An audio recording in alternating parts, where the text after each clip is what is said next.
Dakota Storm Roofing is a locally owned roofing company in Pierre, specializing in both residential and commercial roofing services. They can handle your asphalt shingle, metal roofing, and flat roof needs. New construction, plus all types of roof repairs. They can handle the finishing touches, adding fascia, soffit, and gutters too. No job is too big or too small. For a free estimate, call Dakota Storm Roofing at 280-9794. Go to dakotastormroofing.com or find them on Facebook or Instagram.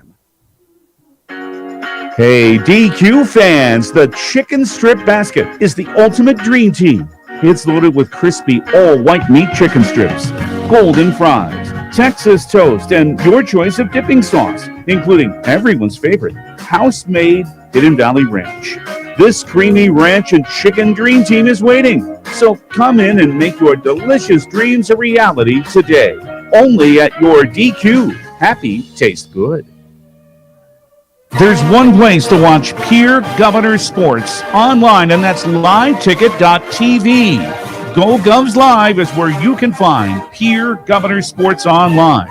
And the folks at Live Ticket thank all of the sponsors that help make sure this all brought to you for free. And if you'd like to sponsor Pierre Governors sports, just call Live Ticket at 833-605-LIVE. That's 833-605-LIVE. Pierre Governors sports. Watch them online with Live Tickets.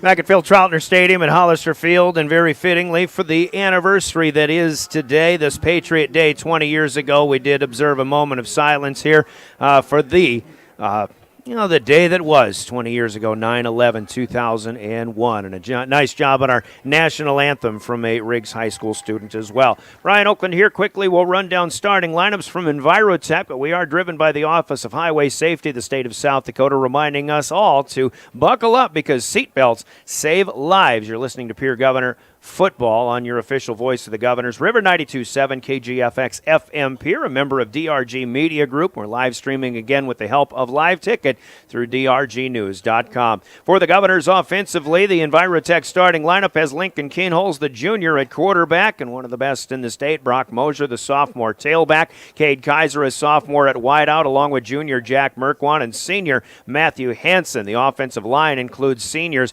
Kyle Albertson, Gary Nedved, Brady Getz, and sophomore Matthew Coverdale, along with senior Jaden Floor. The sophomore Jet Zabel lines up as a tight end. A senior Hayden Espy comes in as a nose tackle on defense along the line, along with Jaden Floor and Gary Nedved as defensive tackles. Linebackers include juniors Chase Sarda and Dre Burnt, the 190-pounder that gets the start tonight, along with junior Deegan Huska, senior Austin Foley, and Gavin Stotts in the middle, the junior for the Governors. The defensive backfield with Jaden Weeby in at one corner. He is a junior. Junior Jacob Mayer is in at a free safety, along with Lincoln Kienholz as well. For head coach Steve Steele and his band of merry men, the starting lineups from Envirotech of Pierre for the Pierre Governors. The Sturgis Scoopers come offensively with Owen Cass. He's a junior at quarterback and a pretty good throwing one at that. Senior Connor Burnt will be the featured running back. Tyan Buss is a sophomore and at a wide receiver, along with junior Gavin Leitenberg and senior Braden Temple. The line has senior Slade Kierlieber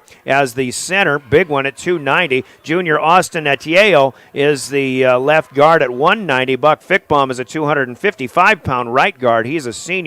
Senior Zane Heller is at the left tackle spot. Junior Reese Jacobs is the right tackle, and senior Hunter Harrison is the tight end for Sturgis, and they will receive the football off. Caeldon Kennedy is a cornerback, along with Aiden Hederman, Tanner Ortlieb, a strong safety, and Braden Temple, a free safety defensively. For Chris Koletsky and the Sturgis Scoopers, starting lineups from Envirotech in Pierre. We'll hear from them in just a little bit, but the opening kick from Cole Peterson up in the air, and with the help of an easterly wind, puts it into and through the end zone, and we are off and running. The opening kick sponsored by Comtech Communication and Electronic Services in Pierre. Well, Brian Oakland with you. It's been kind of an eventful pregame show for us here in the press box, but we are ready to go, and the Sturgis Scoopers will start on their own 20-yard line with 12 minutes to go here in quarter number one after that opening touchback. Good to be with you here on a Saturday night, and we welcome you to our coverage of high school football featuring the Pierre Governors. But it's the Scoopers on tap first off, and they'll go with an inside handoff out of the pistol to Connor Burnt, and a pretty good run up across center and right guard. He'll cut to the middle of the field and pick up about 4 yards to the 24, and the Scoopers will have it 2nd down and 6.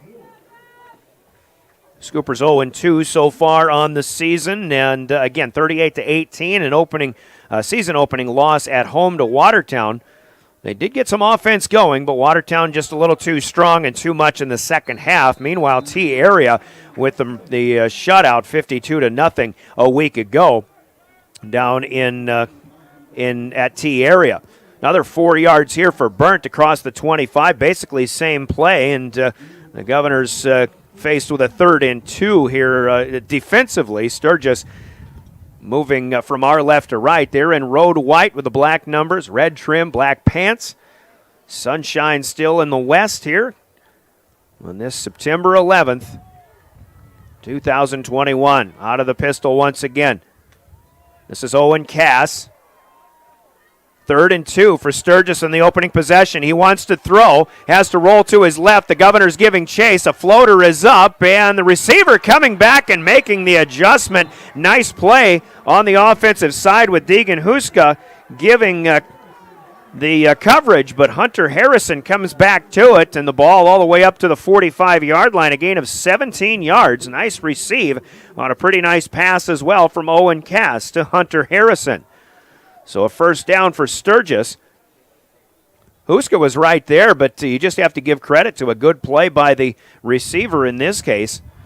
The tight end Harrison, who has caught a handful of balls so far this season. 10-20, clock running, first quarter of play here at Hollister Field. Man in motion, but keep it inside, and Connor Burnt. He's a big one at 190 pounds. And shows some shiftiness here as he gets across the 45 to the 48. Pickup of 3 on 1st down. It'll be 2nd down and 7. Burnt with 11 yards. Actually, they only give him about 2. We'll call this one just across the 47-yard line, so 10 yards on his first 3 carries for Connor Burnt as Gary Nedved in on the stop for the Governors. Governors in home black with the green helmets, green pants, white numbers. There's a read or run pass option, and the quarterback Cass pulls it back, and he tries to deliver on the slant. Ball looked like it was there, but the receiver heard footsteps, I think, from the safety Lincoln Keenholz. Keenholz himself didn't realize that the ball had gotten by the receiver. Might have had an easy pick if the angle was correct, but it was not. It's an incomplete pass, and here we are, 3rd and 8. 17-yard pass completion got him up closer to midfield. Scoopers on their opening possession. Now 3rd and 8 from the Sturgis 47-yard line. Cass is in the gun. He's got 2 wideouts, far side and near.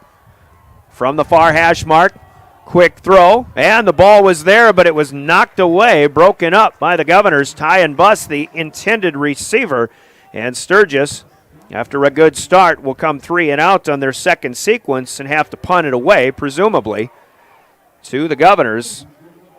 Saw the wind blowing the flag, flying at half-mast for Patriot Day, and also for 13 soldiers killed recently in Kabul, Afghanistan. Here's the punt, and a fair catch taken. Coming up on it is Jaden Wiebe up across his 25 and taking it at about the 27-yard line. So just a 26-yard punt for Sturgis. The Governors will have decent field position. Their first opportunity with the football will come here with 9:29 to go, quarter number 1. No score. Pierre has it on their own 28-yard line.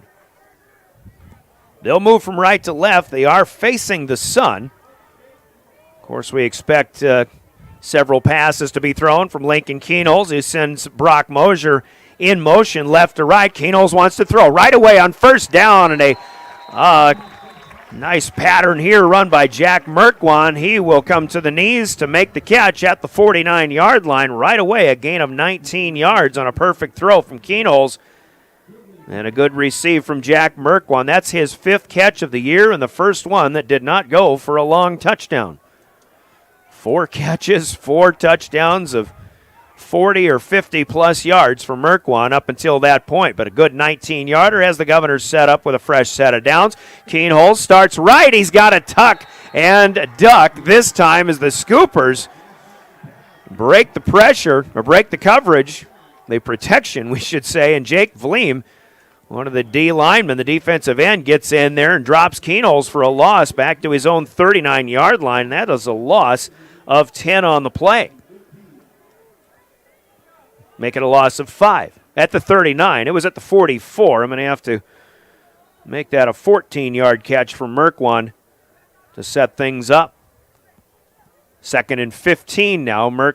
Mosier in motion, stops, reverses, back to the near side. Keenholz looking again. Has Matthew Hansen. Short gain here. Forward progress back up to about the 45. This would be a gain of 6. So Keenholz delivering. But the Governors will have a little ways to go. 3rd and 9 here in the no huddle. Jack Merkwan on the near side, but everybody else that'll be eligible to receive a pass, 4 of them, including Jet Zabel, the tight end, flanked wide to the right. Mosier is in the near slot. Keenholz on the near hash mark, looking that way. Good protection this time, floats one up. Hansen wide open, but Keenholz overthrows him at the Sturgis 35-yard line. We have a flag down at the line of scrimmage, though, so we'll check the issue here. Governors got a good pass completion to get a first down right away, but this is a penalty on the Governors, and the Scoopers will decline. So Pierre is in a punting situation, a rare 3 and out on their opening possession off of that incomplete pass. And again, it just looked like Keenholz floated it too far for Hansen. He had a lot of space. Nobody really around him in coverage out at the Scooper 35-yard line.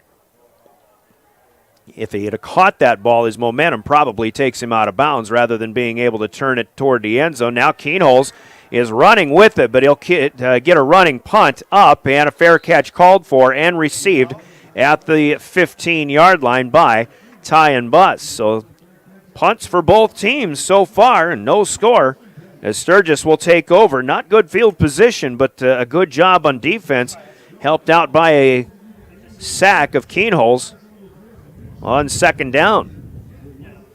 So with 7:39 to go here in quarter number 1, the Scoopers will take over on offense. Great job on the tailgate party tonight here at Hollister Field. They were cooking up and serving ribs, and I'm wondering why I ate supper before I came here. I forgot about the tailgate party, which is going to be the best one of the year, I believe. Here's a pass by Cass through the hands on the slant to the left side. The intended receiver here, Gavin Leitenberg, who is the leading receiver for this Scooper squad so far this season. But again, he hears the footsteps. Governor defenders bearing down, and Leitenberg did take a hit. After that ball squirted through his hands, he'll go back out wide to the left, far side of the field, 2nd down and 10. Owen Cass, who was a sophomore last year, about 3rd game of the season, he took over for Tanner Ortlieb, who was the junior quarterback. Here's a screen pass to Leitenberg. They set it up nicely, but the Governors read it well, and they'll converge. Keenholz in among the last to get off the bottom of the pile. That was a completed pass, but just back to the line of scrimmage. In fact, they'll give him a yard to the 16. It'll be 3rd down and 9 for Sturgis. First grab from Gavin Leitenberg. Down to the 7-minute mark we go. First quarter of play. No score. Governors were held on their first possession. Sturgis was held as well, but Sturgis has a little bit of an edge in total yardage so far here early on. This is a call on the ground on 3rd and 9. Sturgis being a little conservative here, giving it to their big tailback, Connor Burnt, but he'll just get a yard, maybe, well, I guess 2 up to the 18-yard line, and Sturgis content to try to kick it away for the 2nd time. Burnt on his first 4th carry of the evening. And punting it away. Scoopers just into Pierre territory where Brock Mosier asks for and has the fair catch. So Pierre in good shape here as they'll get it 1st and 10 on their own 46-yard line. Governors started on their own 28 on their first possession, got a 16-yard pass play, but went 3 and out from there. And they'll have it here to start with 6:20 to go. Here, quarter number 1. In fact, they'll put them at the 45. Punt this time of 37 yards. Pretty good kick for the Sturgis punter. I believe it was Dominic Smith, who is a senior. Here's the first running play of the night. Brock Mosier covering things up across the 45 to about the 47. Sturgis converged on that one nicely. It'll be 2nd down and 8 as Mosier collects 2.5 on his first carry. It's one thing we asked Coach Steve Steele about in pregame conversation about how much they want to try to run the football. Governors going to be heavily favored in this game, but Sturgis playing well so far here in the first quarter. Mosier still in the backfield behind Keenholz. Jet Zabel here to the near side, but 3 wides the other way. Quick throw out here. It's Cade Kaiser. We've got a flag thrown, perhaps an illegal formation, but Kaiser with the catch into Sturgis territory and dragged out of bounds inside the 45 to the 43-yard line. But the official on the far side already signaling the illegal formation. Somebody was not properly lined up on the line of scrimmage. Or maybe somebody else was not covered up. So 5 yards to the negative for the Governors, and that'll push them back to the 42-yard line. And instead of a first down pickup, you'll be looking at 2nd down and 13 here. Effective play there, though, for the Governors, those wide receiver screens, especially when you load up the far side, in this case, with 3 wides, maybe even 4 receivers. You get a lot of blockers out there as long as they do their job. And I think we may have a timeout called here by the Scoopers. I was thinking that I was starting to wonder maybe the Governors didn't have a good formation again. Maybe they were calling the timeout, but this is a Sturgis timeout. Timeouts in our broadcast are brought to you by Coca-Cola Bottling and your favorite Coke products. In Pierre, grab a Coke and be back in 60 seconds. We'll be back. No score here. 5:21 to go first quarter. This is Pierre Governor football. The Field House in Pierre is your premier spot to watch all the sports, from your local Govs and Lady Govs, as well as Buffs and Lady Buffs, all the way up to your favorite big league teams. Kick back and relax with a pizza, nachos, burgers, or one of our air-fried appetizers. Wash down the food with your pick from our array of premium beverages. Between the action, be sure to check out the unique and plentiful memorabilia throughout the building. We can't wait for you to come in and watch the games with us broadcast on liveticket.tv. The Field House in Pierre. DRG Media Group Sports is the official voice of the Pierre Governors. Keenholz wants to run again, and he's got room. 40, 30, foot race to the 10, 5, and a touchdown. Pierre will come back and set up Avery Kaiser on the outside left through the block, and that's down. The official voice of the Pierre Governors, River 92.7, and also at the River 92.7 page of the DRG News app, brought to you by Golden Buffalo and DRGnews.com. As you cover. Back at Hollister Field, quick timeout and a 2nd and 13 rather for the Governors, and Lincoln Keenholz looking for Jack Merkwan. The route jumped nicely by the Scoopers, and then after a deflection, almost picked off. I think it was Gunnar Roloff who had the opportunity at first, and then Braden Temple, the safety behind him, with the ball floating up in midair. The Governors fortunate that this ball was not intercepted. Still a pretty-looking ball thrown by Lincoln Keenholz. Governors bunch it up a little more here on the near side, and we've got a flag that'll be thrown here as Keenholz claps and asks for and takes the snap in the shotgun, but no play here as we'll have a false start on the Governors. So Pierre, who had 12 penalties a week ago, a lot of them of the 5-yard variety, certainly not helping their causes here, as their second pre-snap penalty will mark them back here to the 37-yard line. Now 3rd and about, along 17. Line to gain is into Sturgis territory to the 45-yard line. They've got it at their own 38, and the snap goes over the head of the quarterback. Keenholz will fall on it and cover it up inside the 20-yard line And the Governors on a Saturday night, maybe things just aren't quite, well, routine, so to speak. This will be a loss of 19 on the play on that fumble. And Pierre will have to punt it away. Keenholz to do the honors for the second time here. Saw that a few times last year. This is the first time we've seen a high snap over the quarterback's head.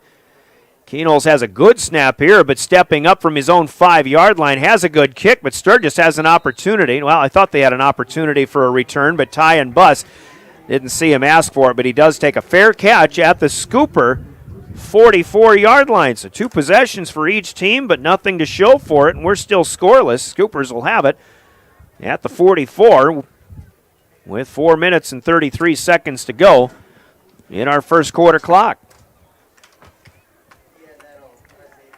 So Sturgis got to like where they are right now. Their key to success primarily was to control the clock. They haven't really been able to sustain drives as of yet, but looking for more opportunities here. And as long as they keep the Governors off the board, I'm sure Sturgis will be just pleased, just fine with their situation. First down carry, Connor Burnt going left side.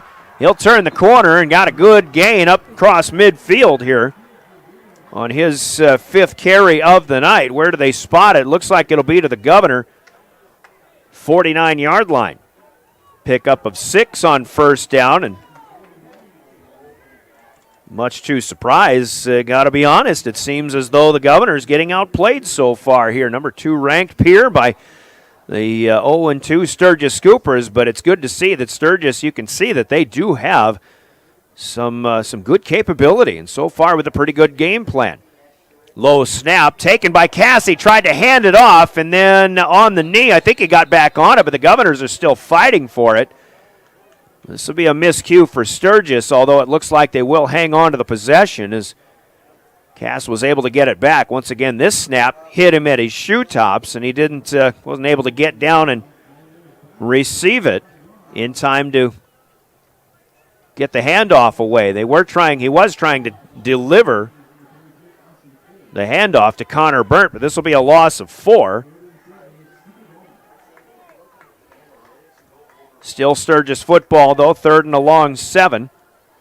Left to right here, sun still shining, but the lights are on here at Hollister. 3:05 to go in the first. Cass throws it, floats one up, but underthrows Tyan Buss on the far side. Buss, a sophomore receiver, only a couple of receptions so far on the season, but he never had a chance at this one as Cass, it looked like he might have pulled the string on it.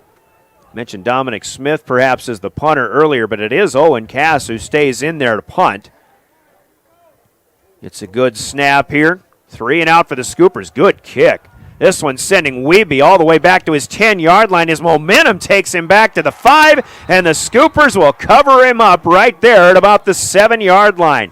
Thane Elsher, a 147-pound junior, gets back there, drops Jaden Wiebe. Maybe in hindsight, probably should have just let that one go, but boy, the Scoopers pinning the Governors in their own red zone, and Pierre's got to start kind of getting some focus here and begin executing their offense. They're going to have a long field to play on starting this drive at their own 8-yard line. So Pierre will come back from right to left. Mosier will provide some help in the backfield in behind Lincoln Keenholz. See what the Governors do on their 3rd possession. No scores so far. Inside handoff, Mosier straight up the gut. Runs into a wall, and a pretty good job on the tackle here. Reese Jacobs, a 185-pound junior, the first to grab. Jacobs, wrestling fans may know, he was an undefeated 170-pound state champion wrestler a year ago. Out in Rapid City, 3 yards for Mosier to the 11-yard line, 2nd down and 7 for the Governors. The green and black. Here comes Cade Kaiser in motion. Jet sweep, and he'll come around the left end. Has a first down pickup, and then he'll be wrapped up out near the 20-yard line. Brought down there by Aiden Hederman, but a pretty good play. And something we haven't seen yet from the Govs so far is a running play by a wide receiver. 10 yards here for Cade Kaiser in his first carry.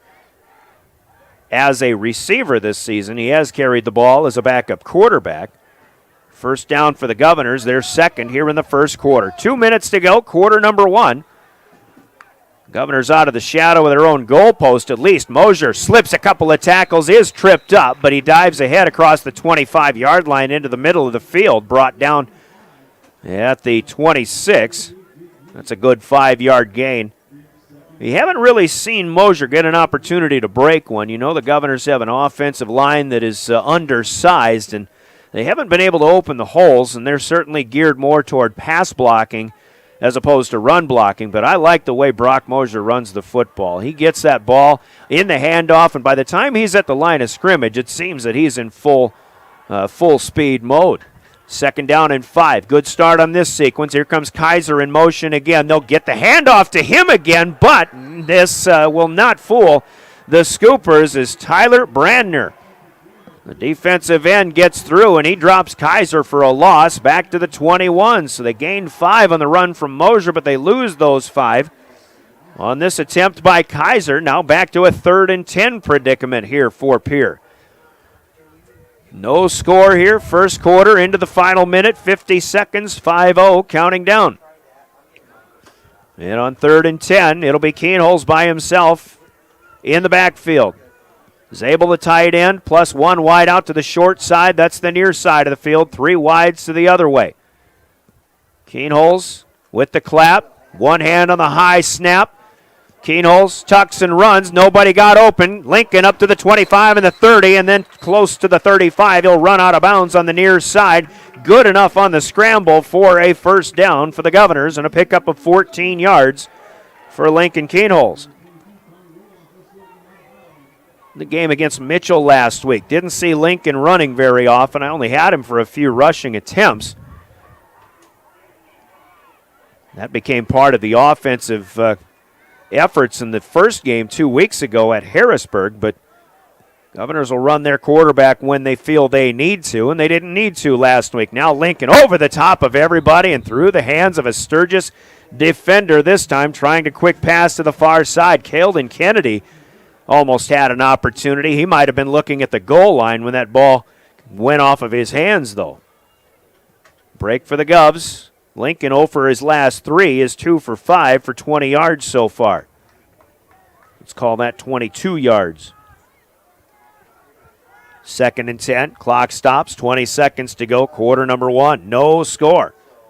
As of yet, slow start for the Governors offensively with 2 punts in their first 2 possessions. Here's another high snap. Keenholz able to get back and pick this one up on a hop, but the Scoopers will get back there and drop Lincoln Keenholz for a loss. And again, it is Reese Jacobs. He'll get the sack this time, back to the 21, a loss of 14. The Governors on 2 high snaps plus 1 legitimate sack have lost 42 yards on those 3 plays.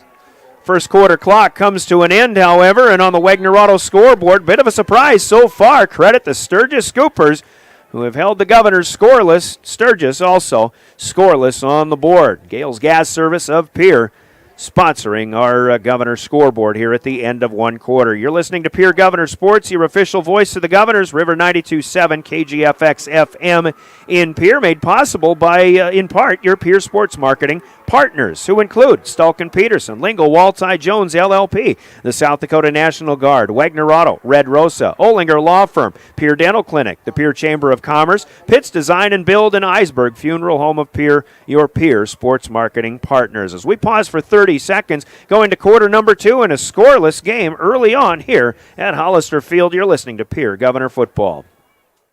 Dosey's Signs in Chamberlain isn't your run-of-the-mill sign shop. Todd and Doug take the time to listen to your needs and come up with an innovative and effective design to fit your budget and take your advertising to the next level. Dosey specializes in any size or event sporting banners, storefronts and awnings, and letters or numbers for windows, vehicle boats, and enclosed trailers. Need something more flashy? We can do a vehicle wrap, illuminated signs, billboards, and LED lighting. If you can dream it, we can design and build it. Dosey's is a proud sponsor of local sports and communities activities.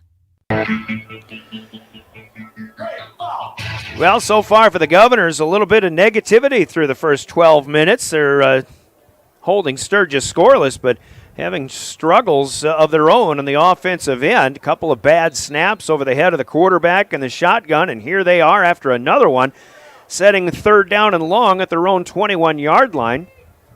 They need to get to the 45, so it's 3rd and 24. Good snap here as we begin the second quarter. Lincoln Keenholz reversing direction and over the middle, and the pass is caught as Jet Zabel takes a lick. And boy, I tell you what, Jet exactly seems to have known where that line to gain was. He gets to the 45-yard line. Keenholz delivers the strike. Zabel takes the hit, and they are moving the chains on a 24-yard pickup. Tanner Ortlieb is in on the stop from his safety spot, but a great catch there for Jet Zabel. And the Governors will move the chains as they approach midfield now, 1st and 10 at the Pierre 45. Reversing field once again here to start the second quarter. Pierre now traveling from left to right. Keenholz on a quarterback keeper. Flag will be thrown. He turns and cuts back across the 45, brought down at the 48-yard line. Peter Pulling is a defensive lineman following the play and dropping the Governor quarterback, but we'll check the marker here. Pierre's been penalized twice for 5 yards. Looks like they might have to suffer a 10-yard infraction here. Andy Deinert says holding Governors. So the Scoopers will accept the 3rd penalty to be marked off, and again, negative yards for the Govs. Although the down doesn't change here, it stays at 1st down, but 20 to go. Just underway, second quarter.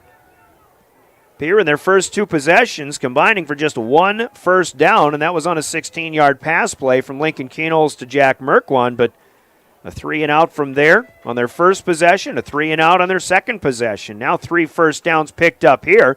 But another holding penalty on this possession. Here's a quick throw out. Cade Kaiser makes a move. 40 to the 50. Far side Sturgis territory. Be run out of bounds after what looks like a first down gain. That's a good play here by Kaiser following the blockers, and he will get 21 on 1st and 20. So the Governors into Sturgis territory for the first time tonight. They'll have it at the 44-yard line. And despite some bad snaps and a quarterback sack and a couple of penalties here, the Governors seem as though they're starting to pick up a little bit of rhythm here on the offensive end. Mosier in motion, left to right. Keenholz trying to follow him and a few other blockers, and he'll run a long way for just a couple of yards to the near side. Run out of bounds. Jake Vleem again trailing the play, and once again Reese Jacobs is right there. 3 for Link to the 42-yard line. That's a 2-yard gain, actually, and it's 2nd down and 8. Do have a nice breeze, but a nice night. Temperatures in the 70s at game time. Might drop into the 60s by 9:30 or 10 o'clock when we push out of here. Clap by Keenholz, and the Governors stay put, but a couple of Scoopers will jump. And the near side official says encroachment. Well, I thought he was looking at somebody on the far side of the Governors, maybe thinking they flinched nonetheless, but it is encroachment called against the Scoopers, and that'll be a 5-yard helper to the Pierre cause here. 2nd and 8 becomes 2nd and 3. Now at the Scooper 37-yard line. Sun starting to go down here. Keenholz will throw another quick one out, but Merkwan got undercut, and he got undercut by his own teammate, Cade Kaiser. The reason for that, a pretty good job by the defender. I believe that's number 14. That's Demetrius Daniels, who in trying to give Kaiser a little chip at the line of scrimmage, which he can do, he pushed Kaiser, the would-be blocker, right into Jack Merkwan, who was not able to haul that pass in. So 3rd and 3. Got Brock Mosier behind Keenholz, who lines up in the pistol here on the near hash mark. Moving left to right, 10:53 to go. Second quarter, still no score. Pierre and Sturgis on a Saturday night. Hand off as Mosier has to make a quick cut. He can't get free.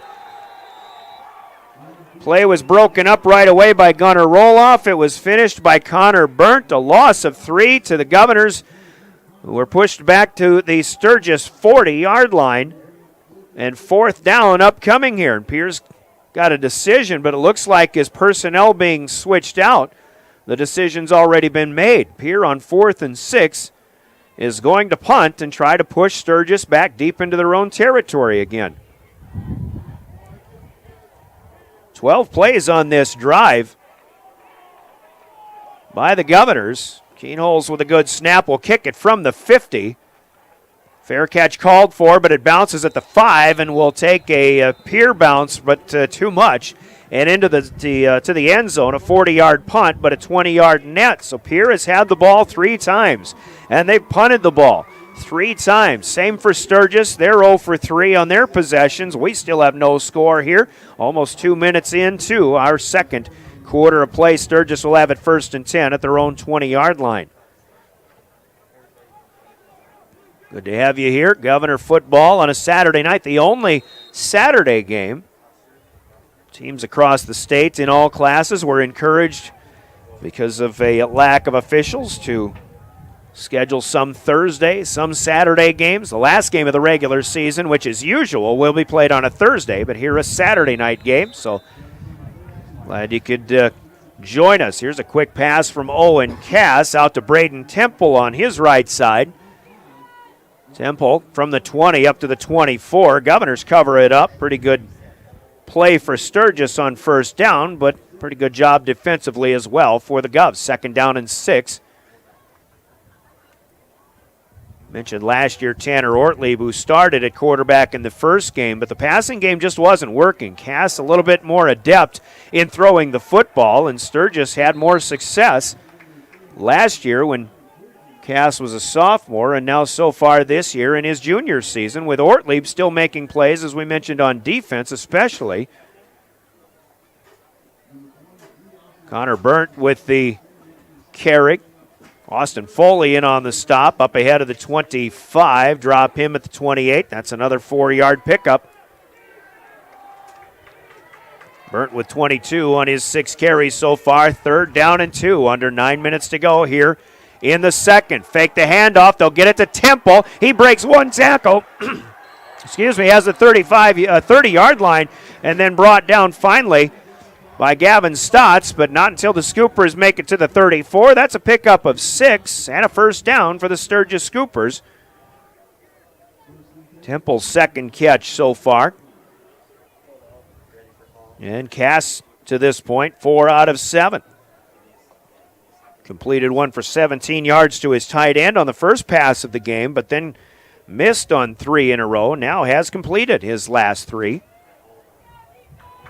Sturgis trying to keep the passing plays for the most part, very high percentage. Here they'll stay on the ground with their big running back, Connor Burnt, and we've got a rugby scrum that'll gather up at the 35-yard line, maybe just across here for Burnt, to pick up of 2.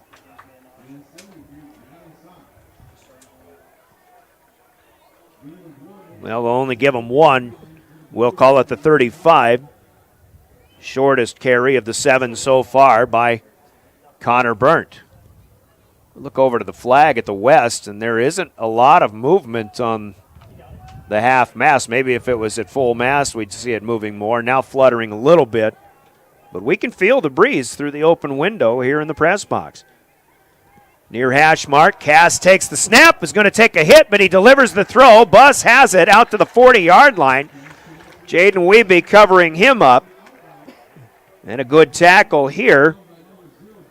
5-yard gain. Tyan Buss with his first catch of the night, I think his 3rd target.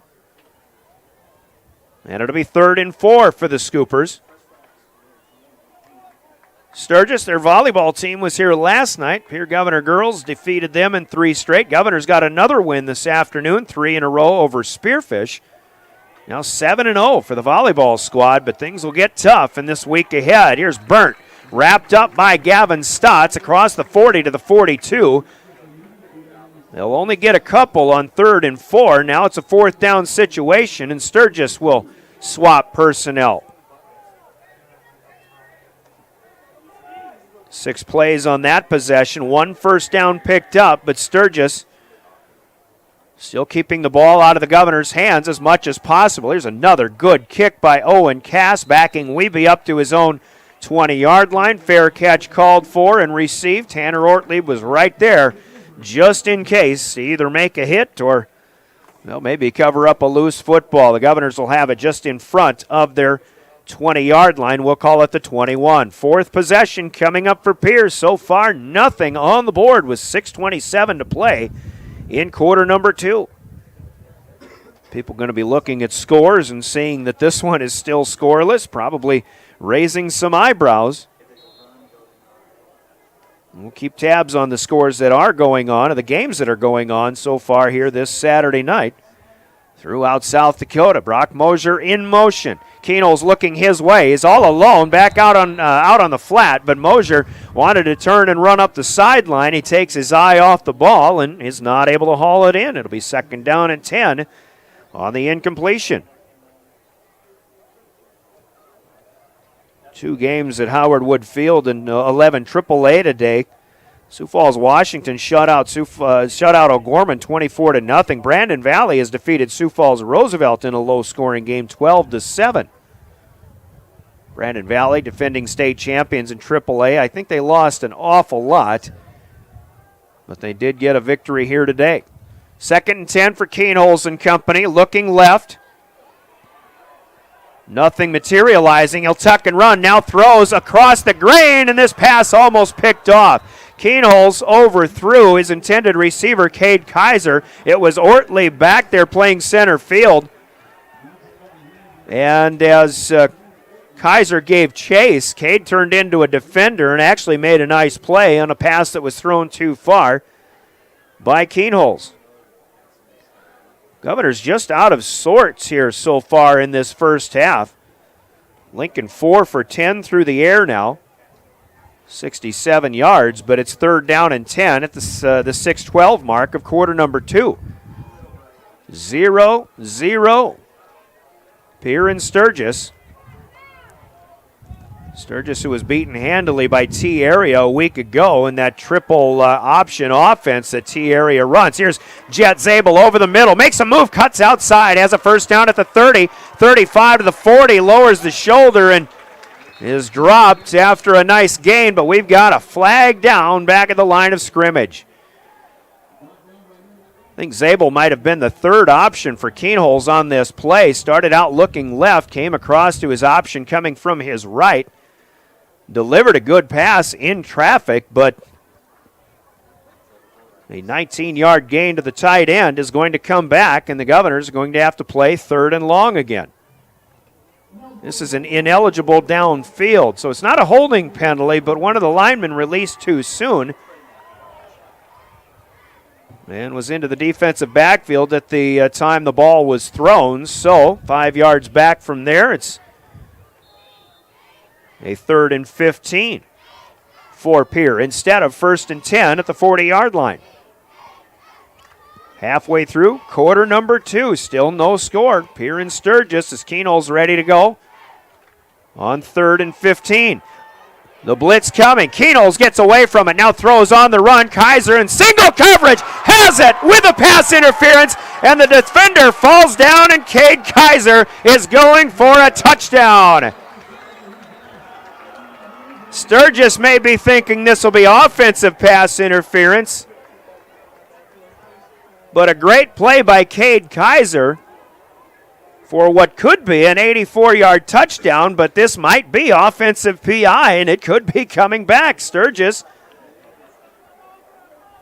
seems to continue to think that's the case, and by all indications, that is going to be the case. Cade Kaiser in single coverage. Keenholz threw a good ball on the run, but it was anybody's ball up for grabs, so this is going against the Governors. A 10-yard penalty to mark them.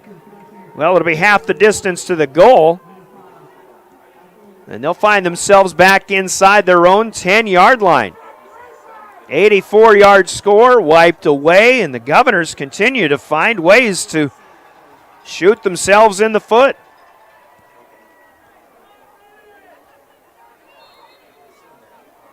Well, we'll see if they can come up with something else big. Third down from the 8-yard line, 23 to go to get to the 31.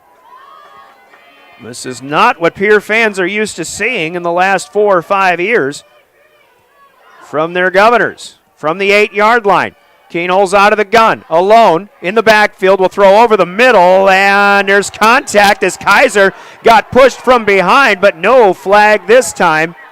Aiden Hederman in coverage, and I think he was the one in coverage on the previous play when Kaiser pushed off. This time Hederman gets him from behind. The pass was not going to be caught, but as you know, in high school football, that doesn't matter. But 4th and 23, and the Governors, who thought they had an 84-yard touchdown 2 plays ago, will have to punt out of their own end zone instead. Snap is good. Keenholz will be run into. Kick gets away out to the 35, and there is a flag down. Lincoln just now peeling himself off of the end zone floor.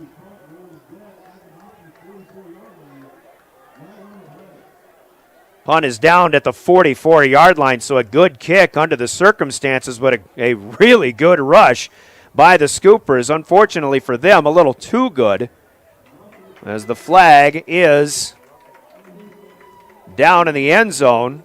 Roughing, they gave him 15. Not running into, it's a roughing the kicker.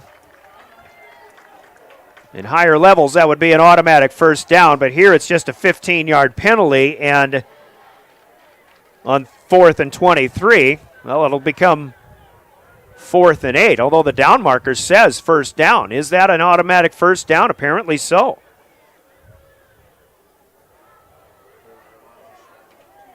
So bad break for the Scoopers, who had the Governors backs to the wall once again. Not a good first half for Pierre, but they get a break. Maybe they can capitalize. 1st and 10 now at the 23-yard line. 5:02 to play. Quarter number 2 with no score. Go on the ground. Here's Mosier. Can't get away from the first rush.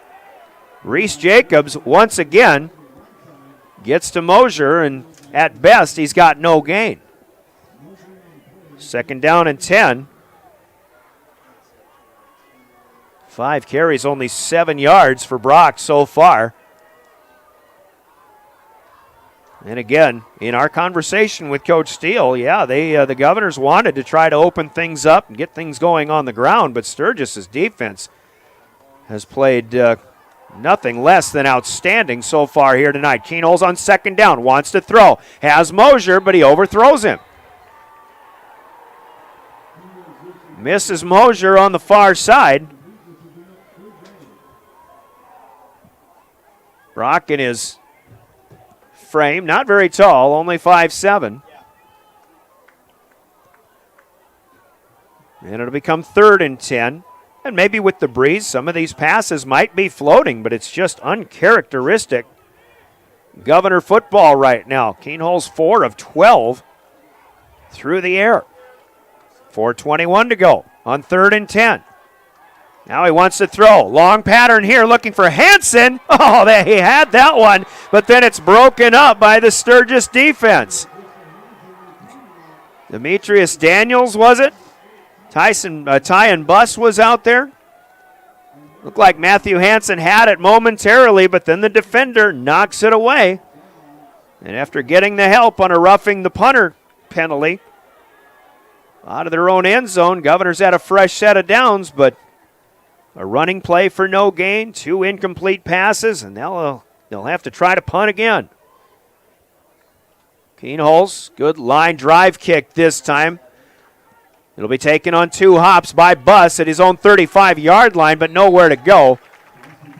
Got away from Mosier momentarily, but Brock gets back at him. And we'll bring him down with the help of Chase Sarda as well. 37-yard line of the Scoopers is where this possession will begin. 40-yard punt on a couple of hops. Net here for Keenholz, so he has gotten a couple of good boots going, as has Owen Cass of Sturgis. But these two teams combined, 8 possessions and 8 punts. Who knew? Most people would not have thought that to be the case coming in here. Sturgis defense really up to the task tonight. So here come the Scoopers. 1st and 10. At their 37-yard line, decent field position. Owen Cass fakes the handoff inside. Wants to throw, won't get the opportunity. Sarda is there up high. Jaden Floor gets him down low. Quarterback sack back inside the 30 to the 29. That's a loss of 8, the first time the Governors have gotten to the Scooper quarterback. 2nd down and 18 coming up. The thing about the Governors, things aren't going the way they expected or any of their fans expected here tonight so far, but they do have a lot of game to go, and as long as they don't panic and keep their focus, you still got to like their possibilities. But here's Cass on 2nd and 18, throws quickly out far side, and a nice open field tackle by Austin Foley. Pass was caught by Hunter Harrison, the tight end, his 2nd catch of the night, but this one of the short variety to the 33. They'll give him a pickup of 4. 3rd down and 14 here. 3 minutes to go. Sturgis. If you're Sturgis right now, you're just pleased as punch that the score has, really nothing, especially on that Governor's side. But what you'd really like to do is keep Pierre from getting the football back. Setting up the screen, and it's picked up. Dre Burnt at the 27-yard line gets a block of the quarterback, and the Governors crack the scoreboard with a defensive touchdown. DeAndre Burnt intercepts the screen pass. The Governors saw it coming. 3rd and long. Burnt got into the backfield. The receiver was covered up too, but the 27-yard interception return for a touchdown by Dre Burnt puts the Governors on the board. Here with 2:35 to play, quarter number 2. 6-0, and Cole Peterson with his first opportunity to try a PAT. Sturgis got to get somebody off the field. They do. Snap, Sarda, hold, Keenholz, kick, Peterson's a low liner, but it's good by plenty. So tack on 1, and at long last, the Governors on the scoreboard as they take the first lead of this game with a defensive touchdown. 7-0 Governors lead with 2:35 to go in quarter number 2. We'll take a 30-second break. We're back with a Pierre Kick. You're listening to Pierre Governor Football.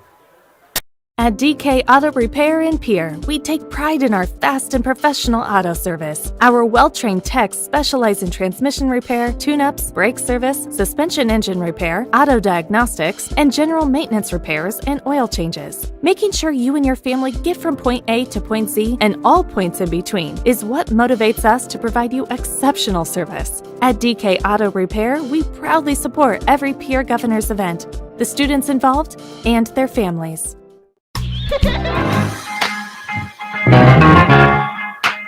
Well, the offense sputtering for the Governors tonight. Leave it to the defense to provide the spark. DeAndre Burnt picking off a screen pass of the Scoopers at his shoe tops, I might add. Didn't mention that earlier. He made a nice play to go down low and pick it up, and he returns at 27 yards for an interception return score. Cole Peterson with the PAT. The Governors finally have a 7-0 lead here in the second quarter. 2:35 left. Peterson to kick from left to right. This one end over end, but short, and it bounces at the 20-yard line, taking on a hop straight up the near side. Tanner Ortlieb will get a 10-yard return, and who is it that makes the tackle? It's Dre Burnt. Nope, that's 27, not 87 for the Governors. And it is Spencer Eastland in on the stop, playing some good special teams here. So the Scoopers still have time, 2:32, to try to get something going here before the end of the first half. And it looks, well, I was going to say it looked like a timeout may have been called. That's not the case. Scoopers will have it 1st and 10 at their own 31-yard line. 2 other 11 AA games going on right now. T-Area number 1 playing at Huron. And halfway through the fourth quarter, it's all Titans in that one, 36-0. And Aberdeen Central leads at Mitchell. Halfway through the third, 27-14. Golden Eagles 2-0, along with T-Area, the top 2 PowerPoint ranked teams in Class 11 AA. Here comes Lincoln Keenholz, wants to blitz, but the Scoopers will keep it on the ground, and Connor Burnt, he featured back for Sturgis, doesn't go far. No gain here. Hayden Espy, the nose tackle in on the stop. Nothing doing for the Scoopers, and it's 2nd down and 10. 7-0 Govs now. With that defensive touchdown a moment ago, Sturgis will send 3 wide to the right. 1 to the near side, Gavin Leitenberg. Ball just inside the near hash mark, moving from right to left. They'll stay on the ground with Burnt. He'll get wrapped up but spun forward to the 34-yard line, pickup of 3. And Gavin Stotts is the last off the pile, and Pierre will take a timeout defensively, their first charge timeout here in the second half. We'll take it with them. A Coca-Cola break in the action, 1:46 to play. In the second, it'll be 3rd and 7 for Sturgis after this Coca-Cola timeout. We're back in 30 seconds. You're listening to Pierre Governor Football.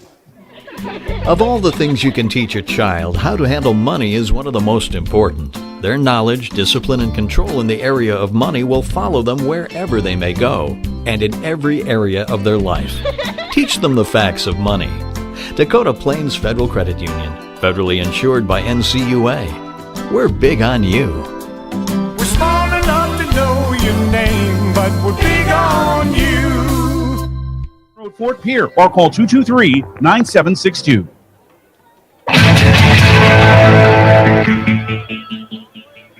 Governor's trying to save some time, see if they can get their own offense back on the field once again, as they've got Sturgis at a 3rd and 7 right now. Timeout here coming to the end of the first half. Still plenty of time, 1:46 to go. We were scoreless until the 2:35 mark when Dre Burnt picked off a screen pass and took it 27 yards the other way. Pierre leading 7-0. Sturgis trying to sustain possessions. That was their biggest key to success. Keep the ball out of the hands of the Governors. And again, their defense has played outstanding so far here in this first half, but now their offense hoping to come up with a play and continue this possession. 3rd and 7, Cass is out in the gun. Has Burnt right there with him. 2 wides to the left, 2 to the right. Ball's right in the middle of the field. One man goes in motion, that's Byron Holt. But Connor Burnt keeps it on the ground. He's up across the 35 to the 40, close to a first down. He needs the 41. I think he's going to be a foot or 2 short, but it will be close. Ball is placed right on the 41. They won't even measure. It's a first down, Sturgis, and boy, did they need that. The Governors would have called a timeout defensively. At the very least, potentially forced Sturgis to punt and could have had well over a minute to try to get another score on the board offensively. But instead, Sturgis keeps it. 1st and 10 at the 41-yard line, but they'll stay on the ground. Burnt looks left, reverses back to the right, gets to the line of scrimmage, and that's it. No gain here to the 41. Governors probably were expecting pass on 3rd and 7, but Burnt and company surprising them a bit and picking up that first down. Now a timeout again called here, and this one might be called by the Scoopers. We'll figure that out after this Coca-Cola break in the action with 1:22 to go in the second quarter. Governors on top 7-0. Back in 30 seconds, you're listening to Pierre Governor Football. When you expect more, you expect more. When you expect more, Dakota Prairie Bank, providing great service right from the start. It's our promise to you that sets us apart. With every handshake and a smile, we go that extra mile. When you expect more, you expect more. When you expect more, Dakota Prairie Bank.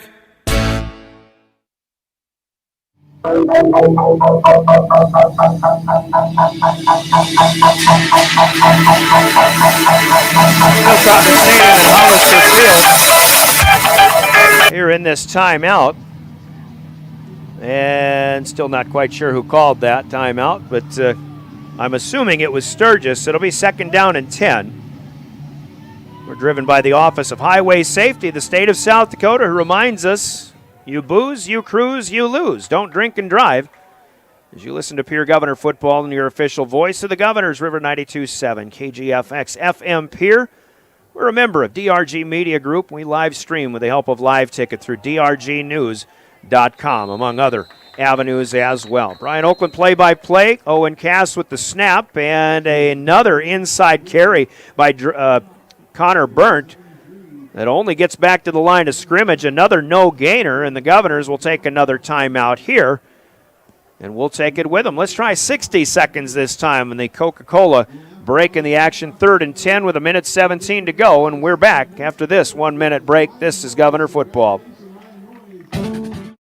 This is Randy Schumacher, owner of Capital City Monuments. When the time comes for you to consider the purchase of a memorial, be it ahead of time for yourself or for a loved one who has passed, I am here to help. I have 27 memorials on display in my office. We can design the memorial together when you visit. My reputation has been built on integrity, trust, and caring service to families. I am located across from Hardware Hank on Main Street. Thank you for the opportunity to serve you and your family at Capital City Monuments.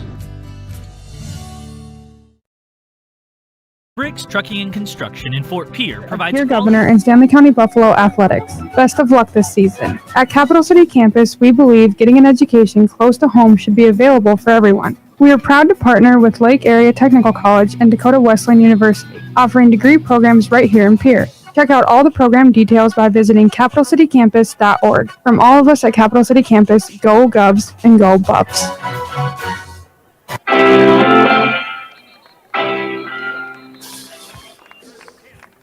3rd and 10 for the Scoopers as they disguise a pass with a run play, a quarterback keeper. Nice play by Jaden Floor to run down the quarterback, Owen Cass, for a loss of 2, but the Governors have used their timeouts. These last 2 timeouts have both been called by the Governors, so they're out of timeouts, and the Scoopers are able to let the clock run down as much as they can here after that to make it a 3-yard loss for Cass. So technically 4th and 13.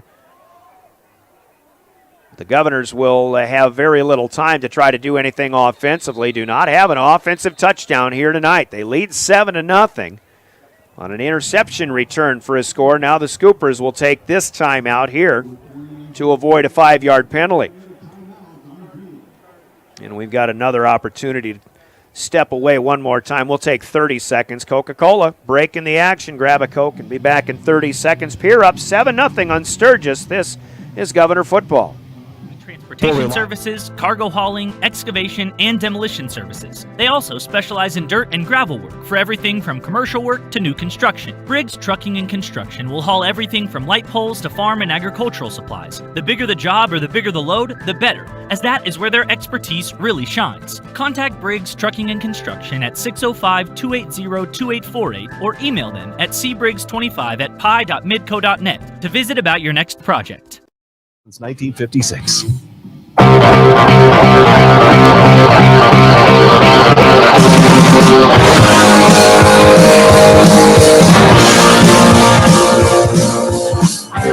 back to Phil Trotner Stadium at Hollister Field. Sturgis going to be in punt formation, but the Governors seeing the second quarter clock wind all the way down to 29 seconds left to go. They lead 7-0. Hoping for a little bit of time to try to get a quick strike on offense after receiving an upcoming kick here from Owen Cass. He stands at his 25-yard line. He'll kick right to left. Governors bringing the rush, but do not get to it. Cass, high kick, straight up in the air. It'll take a Sturgis bounce inside the 30-yard line and be downed at the 28. So 9 seconds chewed up on that punt with good hang time, and the Governors will have it 1st and 10 at their own 28-yard line with just 20 seconds left and no timeouts. If you know Governor football, you know they're not fazed by that situation. They probably will try to air one out, not once or twice, maybe as many as 3 times here if they get that opportunity. Pierre did have an 84-yard touchdown earlier, wiped away because of an offensive pass interference. Obviously, they've shown quick strike capability. We'll see what happens here. 1st and 10 at the 28-yard line, 3 wide to the near side. That's They're right. Kaiser has the first grab here. He gets a block, cuts back in the middle of the field, has a first down, does not get out of bounds, but they will stop the clock as it's a first down pickup to the 45-yard line. Gain of 17. Keenholz to Kaiser on his second grab. Fourth overall, but two wiped away because of penalty. Now looks like it's Sturgis timeout. A defensive timeout here to the Scoopers with 7 seconds to play. And Pierre with really just time for one more play if they really want to air it out. So a Coca-Cola timeout, the third and final for Sturgis. And we'll take a quick 30 with them as well. 30-second break from Coca-Cola Bottling in Pierre. And we're back to see if the Governors can make something happen here with 7 seconds to go to close out the first half. You're listening to Pierre Governor Football. The best Western Ramkota Hotel in Rapid City supports all South Dakota student athletes and their families. They are conveniently located off Interstate 90, close to downtown and minutes from the beautiful Black Hills. The Ramkota offers sports and family-friendly rates. Guests can relax for free in the indoor water park. They have 36,000 square feet of banquet and meeting space, and the award-winning Minerva's Restaurant and Bar is located on site. Best Western Ramkota welcomes everyone to beautiful Rapid City, South Dakota. 7 seconds to play. Governors have it at their own 45-yard line. Plenty of room, and certainly it'll be a bit of a pleasure if we get an opportunity to see Lincoln Keenholz, the standout junior thrower, air one out. Governors have most of the people up on the line of scrimmage or right around it. 3 wides left side. Keenholz looking, will throw long, and has Merkwan at the 30-yard line. He takes a big hit. 2 seconds left on the clock. And Merkwan is going to be slow to get up, although he is peeling himself off the turf, and he does hang on to the football. So Pierre, well, there's 1 second left on the clock now. They can get up here and spike it, but I don't know. With 1 second, there's really not that opportunity to do so. So Pierre is going to stop or end the threat here with the time running out on our first half clock. That was a nice play there, 26 yards, but Merkwan's going to feel that one for a little while. He'll get the halftime to shake off the cobwebs. Hopefully he'll be back at full strength when we get back into the second half. The Governors will receive the football to start the second half, but a bit of a surprise here with the way this first half has gone. On the Gales Gas Service scoreboard, it is Pierce 7 and the Scoopers nothing. Scoreboard from Gales Gas Service in Pierre. We approach halftime, and halftime brought to you by Leiden & Associates, Ameriprise Financial in Pierre in the Northridge Plaza. And our halftime break begins in 3 minutes. You're listening to Pierre Governor Football and River 92.7, live streaming at drgnews.com.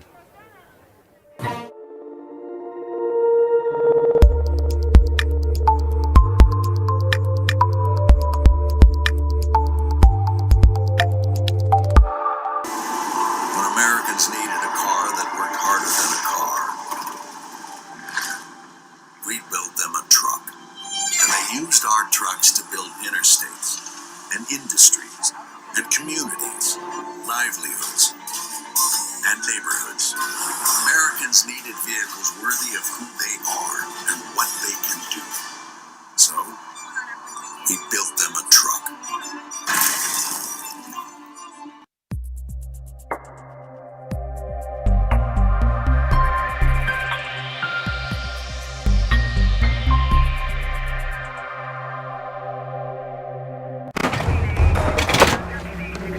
Everyone says they want to change the world. But not everyone will.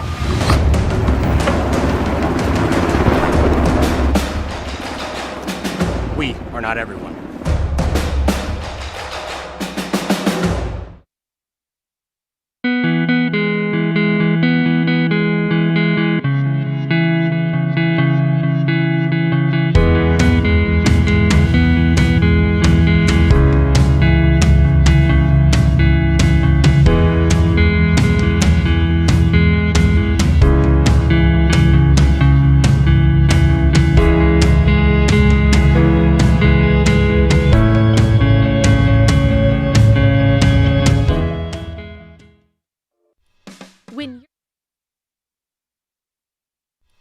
When you're in the need for high-quality replacement auto parts, look no further than Zander Auto Parts and Machine Shop in Pierre.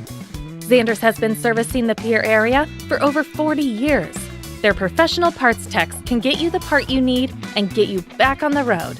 Stop by Zander Auto Parts and Machine Shop at 500 West Sioux in Pierre or call 224-9221.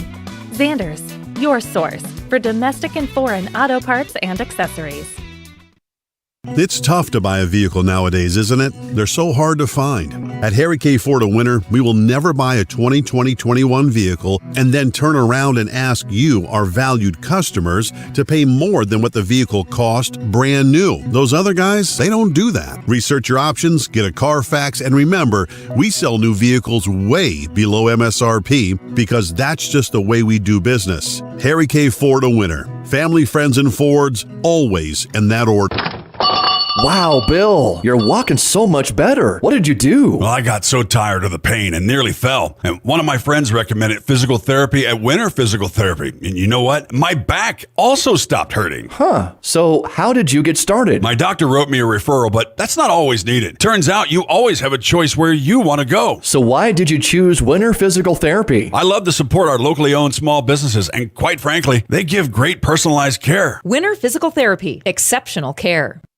Limestone canyons, flowing waterfalls, and pristine beauty make Spearfish a sanctuary for those seeking the ultimate escape. Outdoor enthusiasts will find top-notch sport climbing, mountain biking, and UTV OHV trails. Guests are steps away from peaceful hiking trails and tranquil streams. Relax and rehash your day's adventure at one of our award-winning local breweries. Finding rest is an important part of any adventure. Lodging in Spearfish comes with a variety of choices, from cabins, B&Bs, and campgrounds to the comforts of your popular brand-name hotels. To find your unique adventure in Spearfish, go to visitspearfish.com now. The Golden Buffalo Casino at Lower Brule is proud of our area youth for their competitive spirit and participation in the various high school activities. It takes dedication and commitment to be the best you can be. It's all about sportsmanship and not whether you win or lose, but how you play the game. The Golden Buffalo Casino is your winning destination for great food and more ways to win. More often, our youth, our future. We at the Golden Buffalo Casino say thanks for all you do. Join the team and take on your legacy. Since 1862, the South Dakota Army National Guard has been ready to defend our freedom and our way of life. When our nation calls, we are there to help our friends, neighbors, and communities in the event of forest fires, floods, tornadoes, and severe winter storms right here in South Dakota. Now we want you to write the next chapter in our rich history of the South Dakota Army National Guard. Visit their Facebook and Instagram pages or nationalguard.com/SD. The Pierre Fire Department has a strong and proud history of volunteering for our community since 1881. We have some great men and women who are serving our community, and we are always looking for more quality volunteers. No experience is necessary, as we provide training locally. If you are looking for the next adventure and an opportunity to serve your community, volunteer today. It's as easy as calling 605-773-7401 to get started. At Ringneck Energy, their mission is to produce renewable energy that adds value to grain and livestock production, enhances the income of their investor partners, and provide a safe, rewarding work environment. Located at 901 Redwood Avenue in Oneida, South Dakota. Call 605-945-6900 or check ringneckenergy.com. A proud supporter of local schools and wishes all students the best of luck in all their activities during the school year, creating economic opportunities. Riverview RV Park overlooks Lake Sharp on the Missouri River. They have all the amenities from full hookups, laundry, showers, dog park, play area, and free Wi-Fi. There's no need to drive across the country. When here in central South Dakota, you can find some of the best fishing and the most spectacular sunrises and sunsets. Call us today at 605-280-6266 or reserve your next camping spot online at briggsrvpark.com. Make Riverview RV Park your home away from home experience.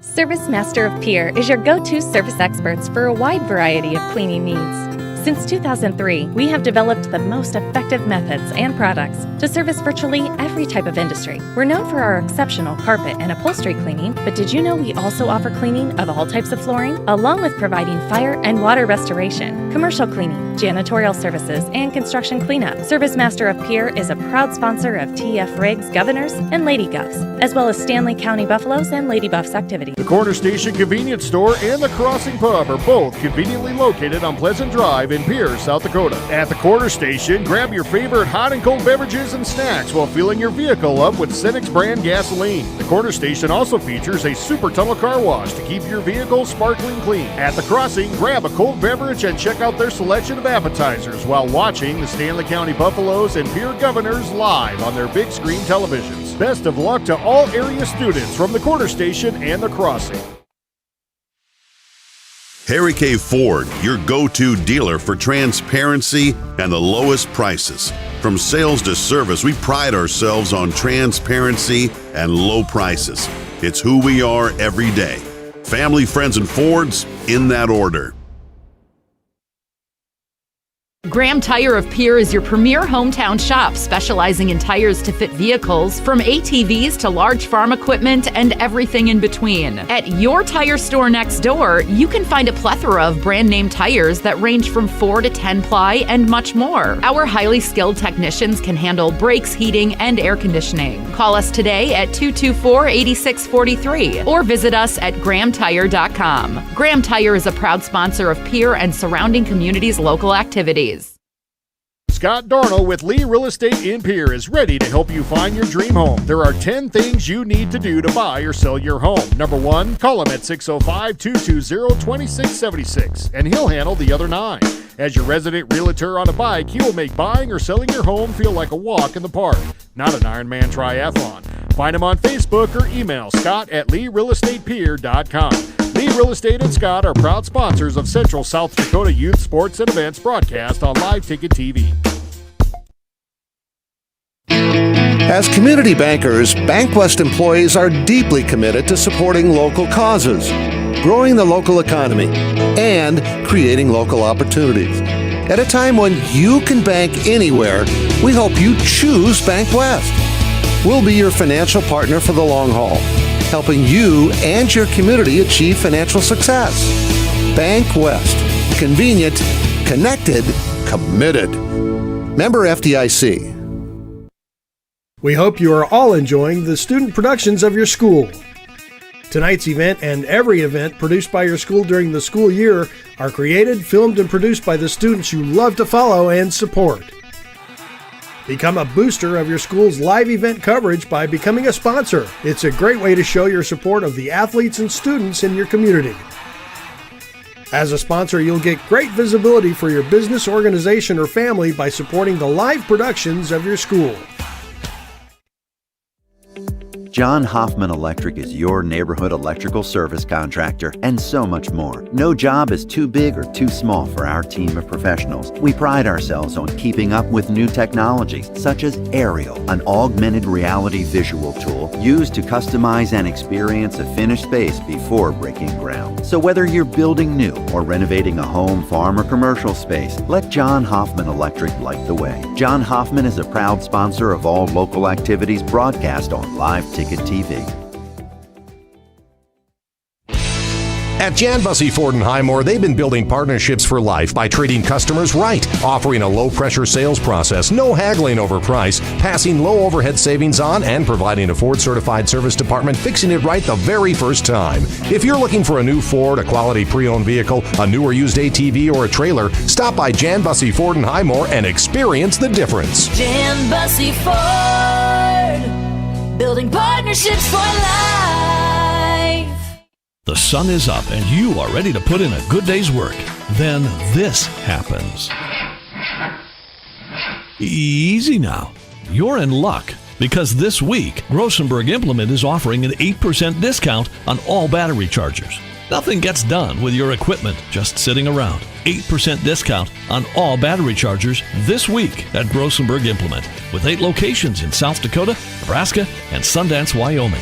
Or check the Grossenberg customer calendar for details. If you're hunting for a great deal on your next ride, get into Gateway Ford Lincoln Toyota in Pierre. We're locked and loaded on all of our new and used inventory, like this 2018 Toyota Highlander, only $28,495. Looking for low price reliability? Try a 2011 Honda Accord for only $6,995. Who wants a loaded up truck? We have a 2014 Chevy Silverado 1500 LTZ for only $17,995. Get to Gateway Ford Lincoln Toyota in Pierre, 518 East Sioux Avenue. Call 605-224-7378 and visit Gateway FLT.com. The Fieldhouse in Pierre is your premier spot to watch all the sports, from your local Govs and Lady Govs, as well as Buffs and Lady Buffs, all the way up to your favorite big league teams. Kick back and relax with a pizza, nachos, burgers, or one of our air-fried appetizers. Wash down the food with your pick from our array of premium beverages. Between the action, be sure to check out the unique and plentiful memorabilia throughout the building. We can't wait for you to come in and watch the games with us broadcast on liveticket.tv. The Fieldhouse in Pierre. DRG Media Group Sports is the official voice of the Pierre Governors. Keenholz wants to run again, and he's got room. 40, 30, foot race to the 10, 5, and a touchdown. Pierre will come back and set up Avery Kaiser on the outside left through the block, and that's down. The official voice of the Pierre Governors, River 92.7, and also at the River 92.7 page of the DRG News app, brought to you by Golden Buffalo and DRGnews.com. Dosey's Signs in Chamberlain isn't your run-of-the-mill sign shop. Todd and Doug take the time to listen to your needs and come up with an innovative and effective design to fit your budget and take your advertising to the next level. Dosey specializes in any size or event sporting banners, storefronts and awnings, and letters or numbers for windows, vehicle boats, and enclosed trailers. Need something more flashy? We can do a vehicle wrap, illuminated signs, billboards, and LED lighting. If you can dream it, we can design and build it. Dosey's is a proud sponsor of local sports and communities activities. At DK Auto Repair in Pierre, we take pride in our fast and professional auto service. Our well-trained techs specialize in transmission repair, tune-ups, brake service, suspension engine repair, auto diagnostics, and general maintenance repairs and oil changes. Making sure you and your family get from point A to point Z and all points in between is what motivates us to provide you exceptional service. At DK Auto Repair, we proudly support every Pierre Governors event, the students involved, and their families. Of all the things you can teach a child, how to handle money is one of the most important. Their knowledge, discipline, and control in the area of money will follow them wherever they may go, and in every area of their life. Teach them the facts of money. Dakota Plains Federal Credit Union, federally insured by NCUA. We're big on you. We're small enough to know your name, but we're big on you. Expect more, you expect more. When you expect more, Dakota Prairie Bank, providing great service right from the start. It's our promise to you that sets us apart. With every handshake and a smile, we go that extra mile. When you expect more, you expect more. When you expect more, Dakota Prairie Bank. This is Randy Schumacher, owner of Capital City Monuments. When the time comes for you to consider the purchase of a memorial, be it ahead of time for yourself or for a loved one who has passed, I am here to help. I have 27 memorials on display in my office. We can design the memorial together when you visit. My reputation has been built on integrity, trust, and caring service to families. I am located across from Hardware Hank on Main Street. Thank you for the opportunity to serve you and your family at Capital City Monuments. Briggs Trucking and Construction in Fort Pierre provides quality freight transportation services, cargo hauling, excavation, and demolition services. They also specialize in dirt and gravel work for everything from commercial work to new construction. Briggs Trucking and Construction will haul everything from light poles to farm and agricultural supplies. The bigger the job or the bigger the load, the better, as that is where their expertise really shines. Contact Briggs Trucking and Construction at 605-280-2848 or email them at cbriggs25@pi.midco.net to visit about your next project. We'll see if the offense can finally get going a little bit once that second half begins. Speaking of scores, we've got some volleyball to talk about. The Governor girls beat Sturgis in 3 straight last night. A little bit easier today as they knocked off Spearfish 3 games to none, 25-11, 25-13, and 25-13. You may have heard that on River 92.7 this afternoon or seen it at drgnews.com. Aberdeen Central beat Sturgis today 3 games to 1, 25-12, 20-25, 25-16, and 25-14. And Mitchell in 4 sets, defeating Huron in Mitchell. Governors had a rousing 5-set winner Tuesday night this past week over Mitchell, but Mitchell wins that one 29-27 in the 4th, but the Colonels knock off the Tigers on the volleyball court here today. And Brookings and Watertown were hosting the Rapid City Schools. Quick check, looking for an update there. It was Brookings defeating Rapid City Stevens 3 games to 1. They beat Central last night 3 games to 1 also. So a bit of a surprise there. Rapid City Stevens defeated going across the state. We'll check up on the Watertown results from last night and today as well as we pull those up, assuming they are there. They lose to Stevens in 3 last night, but they sweep Rapid City Central today. So some volleyball updates there as well. Upcoming action next week, we mentioned the Govs go to Douglas on the football field, and that will be a 7 o'clock kickoff, 6:30 pregame next Friday night, and we'll be there, of course. Hope you can join us as well. And the Governors will head to the other end of the state for a big game at Yankton 2 weeks from last night, September 24th, and another 7 o'clock kickoff. Meanwhile, Sturgis gets their biggest rival, the Spearfish Spartans, next Friday, 6 o'clock Mountain Time, and then they go to Rapid City Stevens 2 weeks from last night as well, September 24th, to take on the Raiders at O'Hara Stadium. Also, broadcast-wise, Governor Volleyball, now 7-0 on the season, goes to Sioux Falls, Washington. We'll see now what the Governors are made of. A 6:30 pregame, 7 o'clock first serve from Washington High Thursday night this coming week, and then 1 week from today, a 2 o'clock pregame, 2:30 first serve, and the Governors entertain another good Sioux Falls school in Sioux Falls, Lincoln. That's coming up, and Governor broadcasts your official voice and, viewing opportunity of Governor Sports, River 92.7 and drgnews.com. Our thanks to Live Ticket for running the cameras, and they've got an expanded camera outlook, so whether it's drgnews.com or the Pierre School website or gogovslive.com or liveticket.tv, we've got this one surrounded, and a great job being done by those guys, and we're glad to have their help in live streaming Governor Sports this season.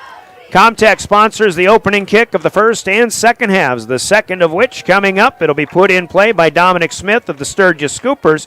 He'll kick from left to right. The Governors will start off. Well, the ball falls off the tee, so we know there is a bit of a breeze out there. And right now seeing the flag flying at half-mast here for 9/11.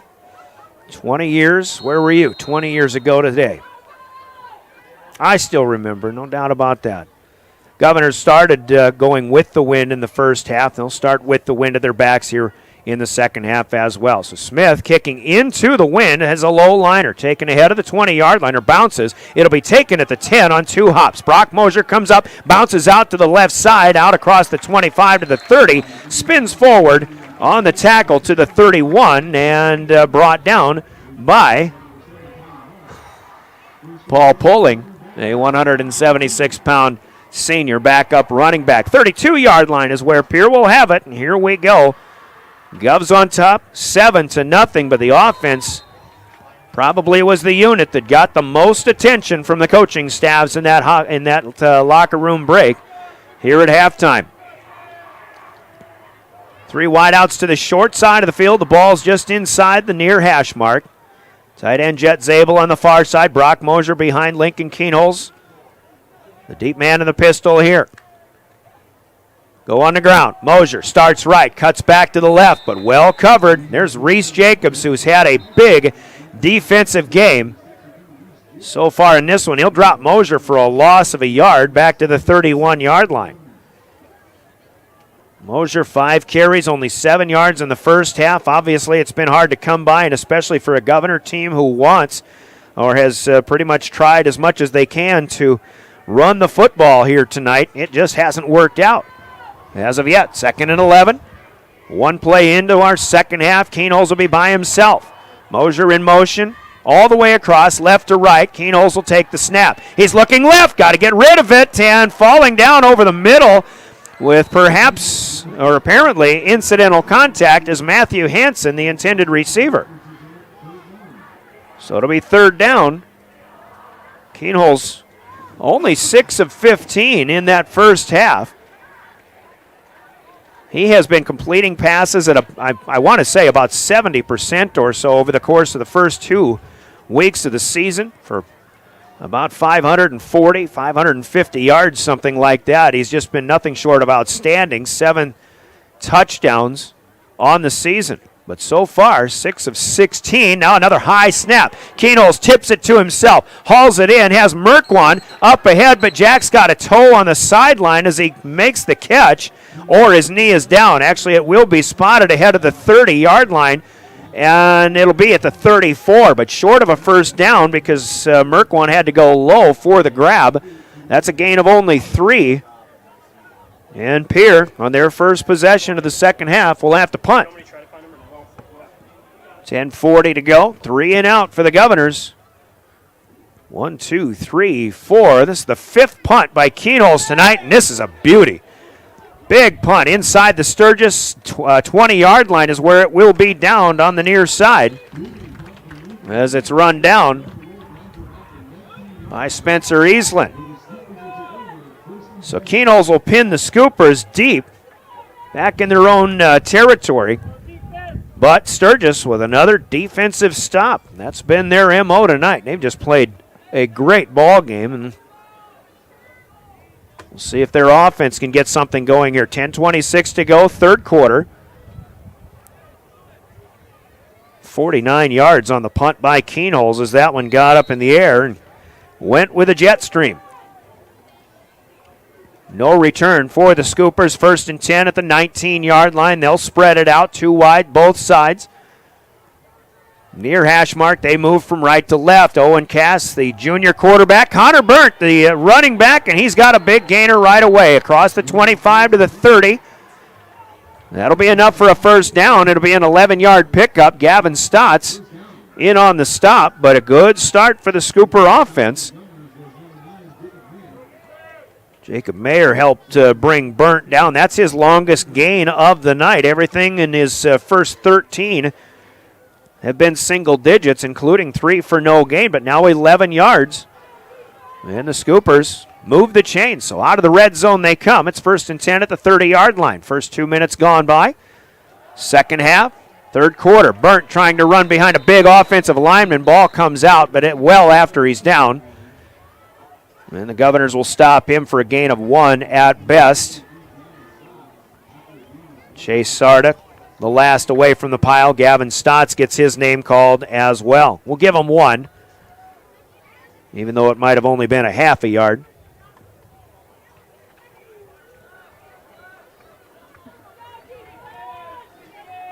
Second and 9 for Sturgis. 2 wide still, both sides. The ball's in the middle of the field now, giving receivers a little more room. Hunter Harrison, the tight end, from the right slot position, has the catch. He'll be run out of bounds by Deegan Huska. Here linebacker at about the 38 for that a gain of 7. And it'll be third down at about 2, up to the 39-yard line. In fact, that's a gain of 8. And third and even less now. Sturgis hasn't been a great offensive night, but they have been able to at least make some plays and at times sustain drive, which is what Chris Koletsky had wanted all night long. Their biggest key to success: keep the ball out of the Governor offense's hand. 3rd and 1. They want to throw. It's a quick hitter, and the pass is caught by Braden Temple for a first down, wrestled down by Lincoln Keenholz, but up ahead of the 40 to the 41. They needed 1, they got 2, and it's a first down, Sturgis. High percentage quality throw. meats and delicious bakery items. Shopping Linz Dakota. Lost you again. Thing is easy to.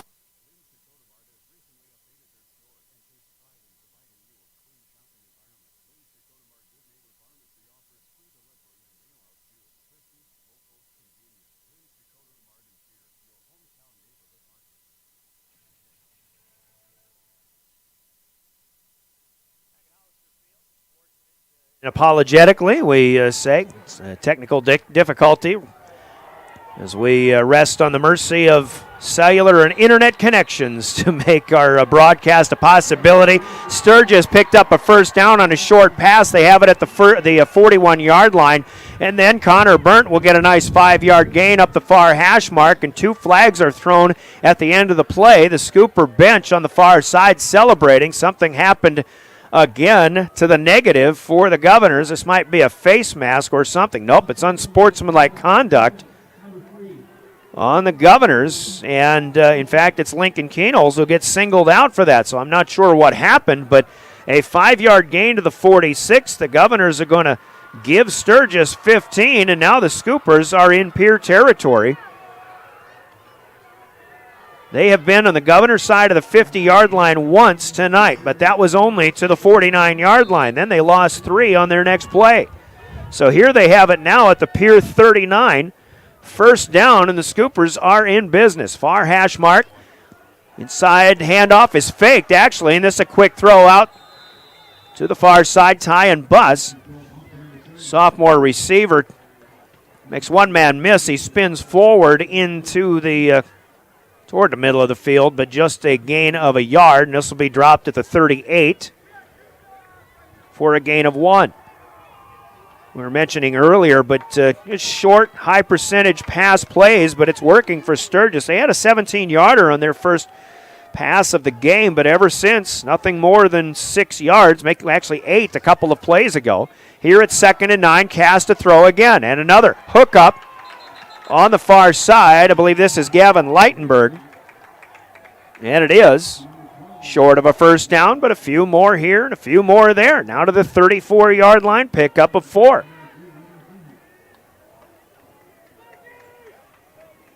Tell you what, future peer opponents may want the film on this game for how Sturgis has been able to dictate the pace of the game quite a bit on offense, and as well as they played on defense also. 3rd and 5. Scoopers, Governor side of the field at the 34-yard line, Cass in the pistol. He'll turn around, hand off, Burnt with a full head of steam, and he bounces off at the 30-yard line. Got daylight in front of him, 20, 10, 5, and a touchdown. Connor Burnt, 190-pound senior, breaks free. Just followed his blockers. You start to wonder if Sturgis isn't starting to wear down this smaller defensive line. That looked to be the case. As he broke free, he had nothing but daylight in front of him. Pierre gave chase from the sides, but Burnt quick enough for a 34-yard touchdown run. And they'll bring their kicker, Dominic Smith, in to try to tie this thing up at the 7-minute mark of quarter number 3. Owen Cass will hold. Quick snap, and this kick will be blocked. Snap got to Cass very quickly. He made a nice receive, but he had to go up a little bit high for it, and then once Smith got a boot in it, the Governors are there for a block. So the Scoopers will have to settle for 1, but Sturgis punches the Governors in the mouth, no doubt about that. And we've got a ball game. 7-6 our score. The Governors will receive the Sturgis kick when we return in 30 seconds. You're listening to Pierre Governor Football. The best Western Ramkota Hotel in Rapid City supports all South Dakota student athletes and their families. They are conveniently located off Interstate 90, close to downtown and minutes from the beautiful Black Hills. The Ramkota offers sports and family-friendly rates. Guests can relax for free in the indoor water park. They have 36,000 square feet of banquet and meeting space, and the award-winning Minerva's Restaurant and Bar is located on site. Best Western Ramkota welcomes everyone to beautiful Rapid City, South Dakota. When you're in the need for high-quality replacement auto parts, look no further than Zander Auto Parts and Machine Shop in Pierre. Zander's has been servicing the Pierre area for over 40 years. Their professional parts techs can get you the part you need and get you back on the road. Stop by Zander Auto Parts and Machine Shop at 500 West Sioux in Pierre or call 224-9221. Zander's, your source for domestic and foreign auto parts and accessories. We have 7 minutes even to go here in the third quarter, and oddly enough, I don't know if they're related or not. I'm guessing probably not, but both touchdowns scored tonight come from guys named Burnt, B-E-R-N-D-T. DeAndre Burnt with an interception return for the Governors, 27 yards with 2.5 minutes left in the first half. And now Connor Burnt, 34 yards on the run play. We were mentioning earlier, Burnt had all single-digit carries tonight as far as yardage achieved until he got an 11-yarder on his first play of that drive. But he finishes it with a big one, 34 yards. We've got a 7-6 ball game. Pierce still in the lead. Governor fans have been a little bit spoiled, no doubt about that, over the last several years. And, well, I'm sure a lot of them trying to, or at least thinking a little bit like me, just kind of waiting for the Governors to turn things on. But they've had trouble executing, and they've been really their own worst enemies tonight on many occasions. Smith will kick from our left to right. From his 40, low line drive. It'll be taken by one of the up men. This is Jacob Mayer at about his 23. Comes back to the middle of the field, gets what he can. And across the 30 to the 35, looks like the 36 is where the Governors will set up shop here. Decent field position, a good receive there on a tough kick to haul in by Jacob Mayer, who is a starting defensive back. From the 36, Jack Merkwan, by the way, who took a big hit on the last play of the first half, is in there at receiver. He's by himself here on the left side, down in front of us. 3 receivers flanked wide to the right. Mosier is in the backfield. Keenholz with a first clap, asking for the snap, but that wasn't the plan. Now he looks to the sideline maybe for further ideas. The Governor's going to play patient on this one. Now he'll take the snap, backing up from his 30-yard line, looking over the middle, wants to throw, and Hansen has it broken up. Matthew Hansen was there, but again, credit, a great play by the defense of the Scoopers. Gunner Roloff wraps up Hansen up high, and he basically just got him by the right hand and peeled his hand away from the football. Those are the kinds of plays that the Sturgis defense has made on several occasions here tonight. 2nd down and 10. Keenholz 1 for 3 for 3 yards here in the second half. 7 for 18 through the air on the game. The percentage that's been there in the first 2 games of the season, certainly not so tonight. Here's a carry from Mosier. He had a hole to run through, but again, it's Sturgis closing the gap quickly, and Mosier is brought down by Roloff and a couple of others after a gain of 3. Tyler Brandner in on the stop, too. 3rd down and 7. From the Governor 39-yard line, Mosier's longest carry tonight has been 5 yards. He only gets 3 on this one. Fake it here. Roll out. Keenholz overthrows Jet Zabel. And Sturgis is getting impatient.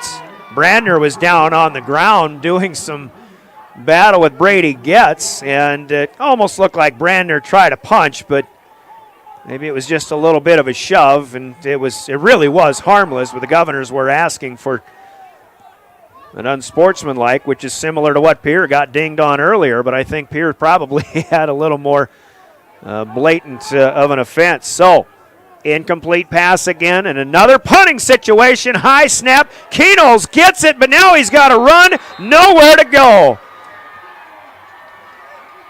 5 or 6 high snaps on the night. This is the first time with a punt, and the Scoopers will be set up 1st and 10 at the Pierre 25-yard line.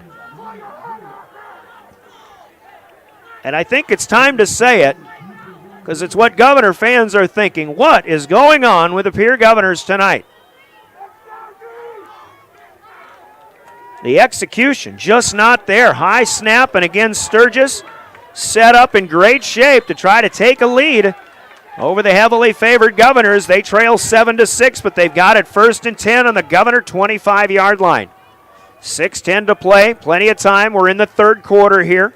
Nice night for football, but a little unorthodox in the rhythm, and the proceedings of the day on football game night for the Governors. Here's a good play, though, defensively. Gavin Stotts gets into the backfield, wraps up Connor Burnt. You had to know the Scoopers might go to Burnt after he broke a 34-yarder for a touchdown on his last touch. Here he loses a yard to the 26.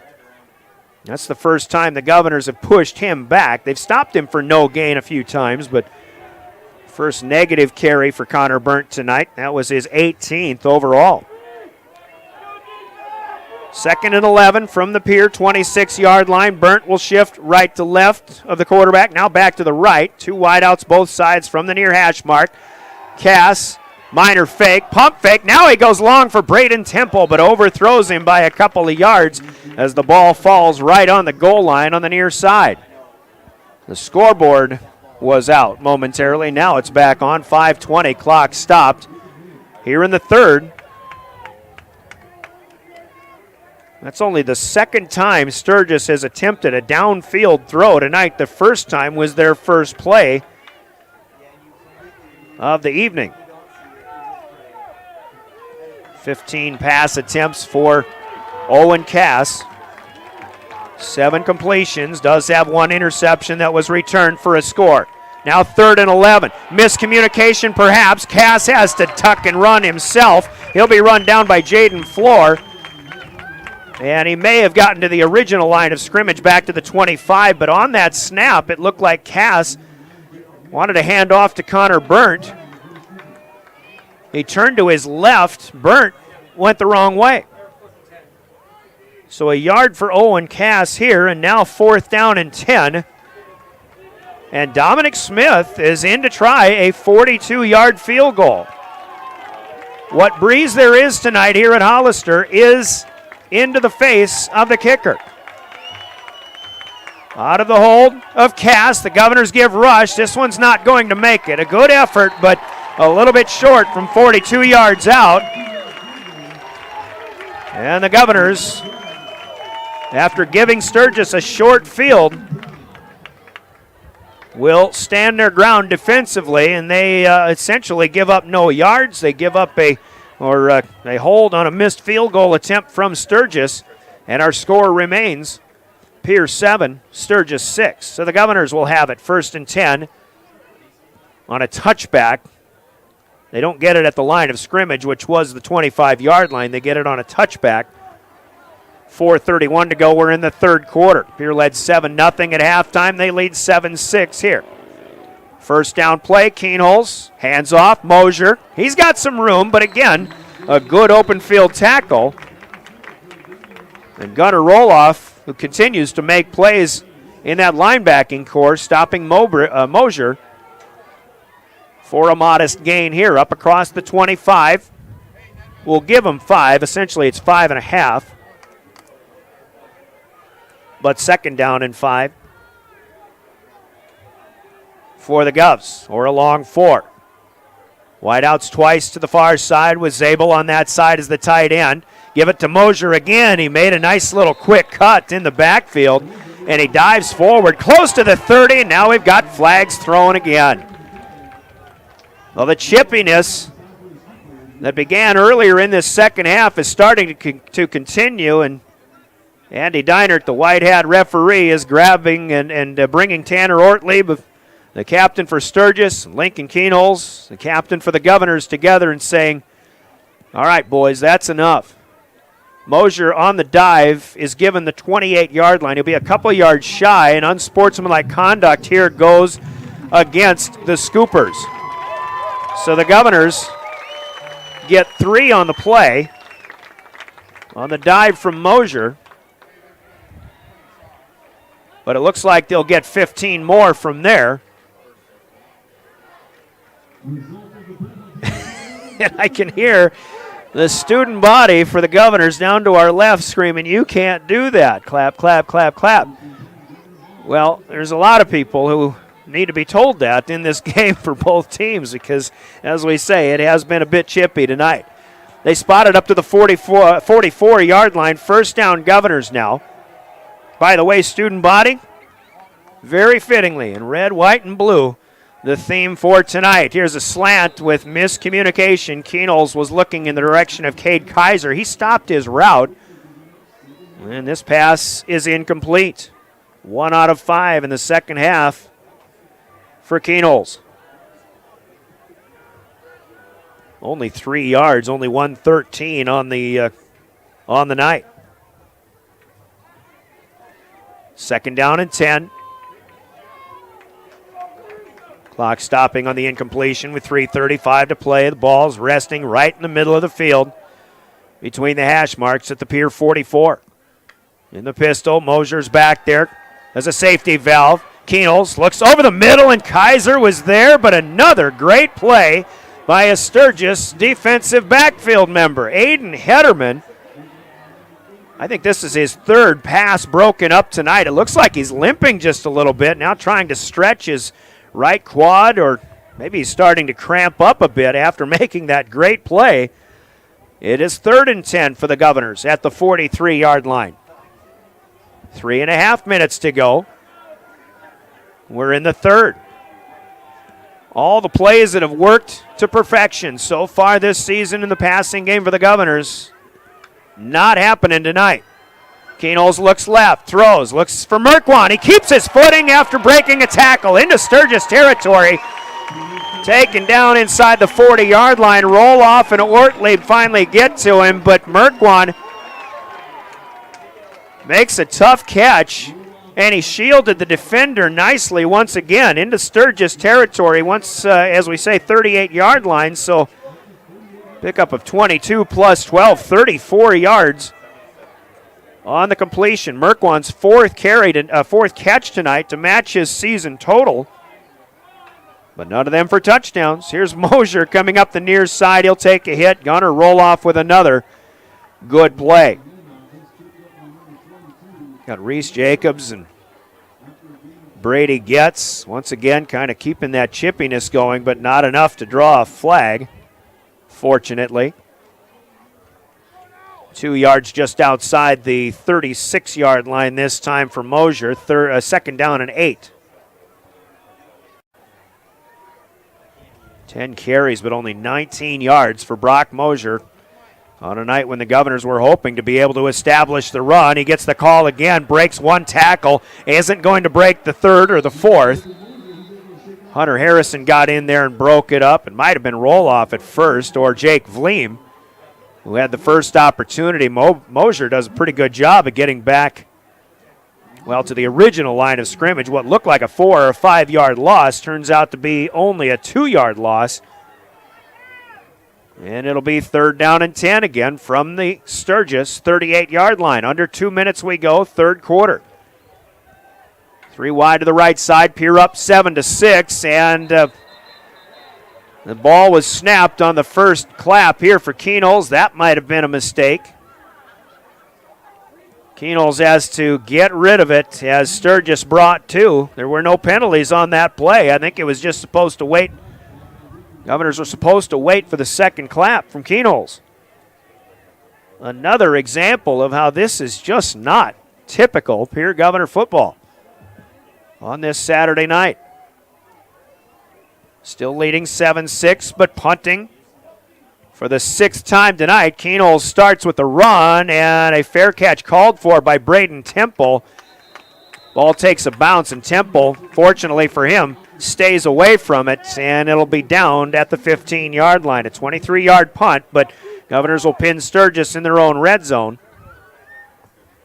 And we remain in a 1-point ball game. Pierce 7, Sturgis 6. The Governors are 0 for 3 offensively here in the second half. 1, 2, 3, 4, 5. That's 8 possessions overall on offense with no offensive points. Their only touchdown came on a defensive interception return. 2.5 minutes left in the second quarter. So here with 1:41 left in the third. Sturgis with another opportunity, but deep in their own territory. They'll start at their own 15-yard line. Cass takes the snap. But Connor burnt this time. Nowhere to go. Governors getting the backfield here, and maybe Pierre on defense now starting to do a little bit better job, figure a few more things out, give Hayden Espy some credit on this one.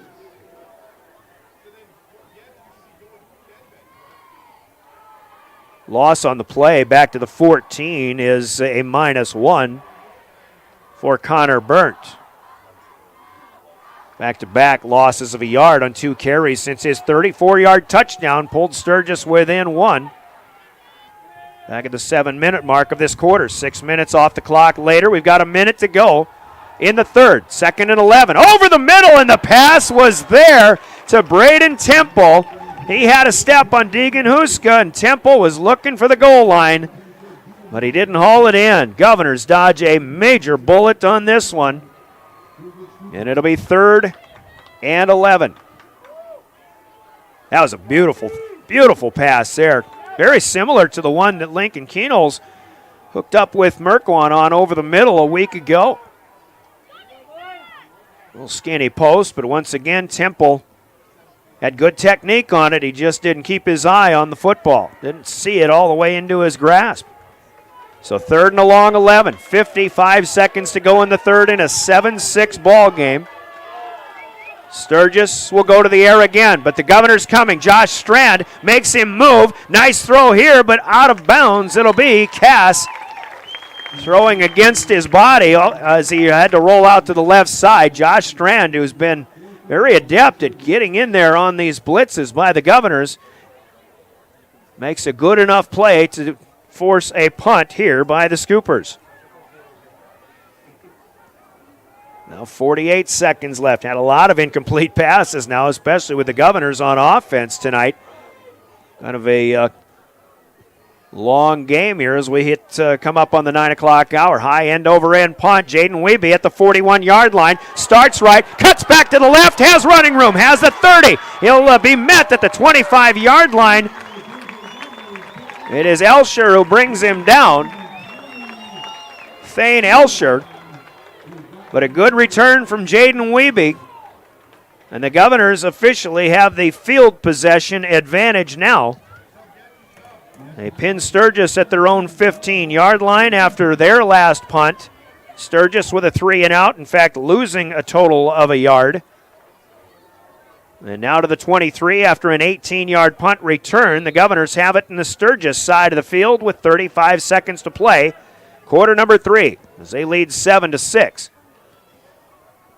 Keenholz in the pistol with Mosier behind him. Moving right to left. Mosier on the ground. Starts right, cuts back to the left, is met and pushed back by Braden Temple. Temple trying to make amends for missing that easy catch.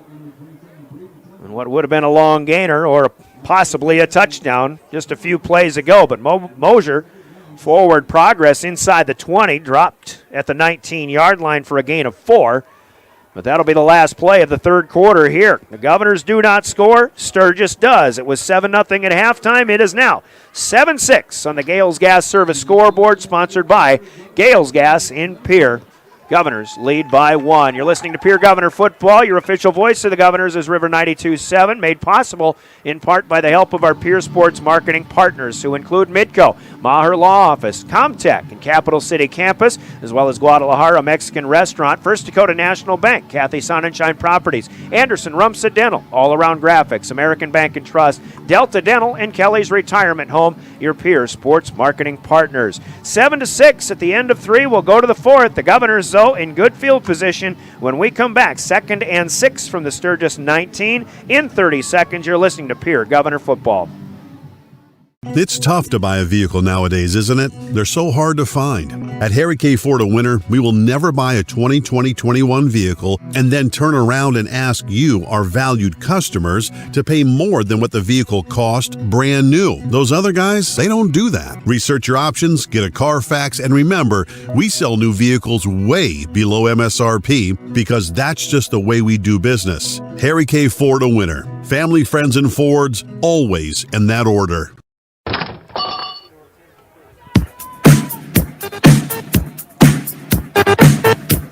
Here we go to the 4th. Brian Oakland with a play-by-play. Brady Roseland in studio. Live ticket guys running video. Good to have you here on this Patriot Day as we remember. Never forget. Now the first play is a problem for the Governors. Another bad snap. This one just off to the side of Keenholz. He tried to haul it in. He was going to hand off to Brock Mosier. Mosier ended up trying to pick off the loose ball that Kenols had knocked up in the air, but he was unable to get a handle on it, and the Scoopers recover the lost fumble by the Governors here on the first play of the fourth quarter. Pierre was set up in a great situation starting at the Scooper 23-yard line, but 2 plays later they commit their first turnover of the night, and it'll be Sturgis football at their own 26-yard line. 5 seconds here into this fourth quarter, and Governor fans continue to ask, what is going to be next?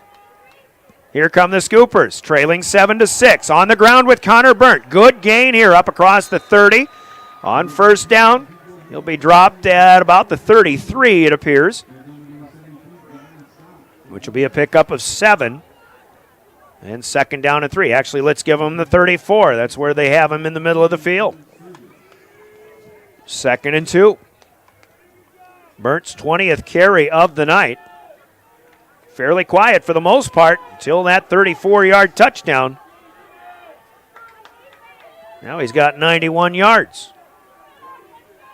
2nd and 2. Here's Burnt again. Up the middle, following his right guard. Governors will meet him shy of the line to gain. Austin Foley helping out Gavin Stotts, who was the last off the pile again. Jaden Floor in on the stop. They did get to the line to gain. They needed the 36. That's what they got. 2-yard gain on 2nd and 2.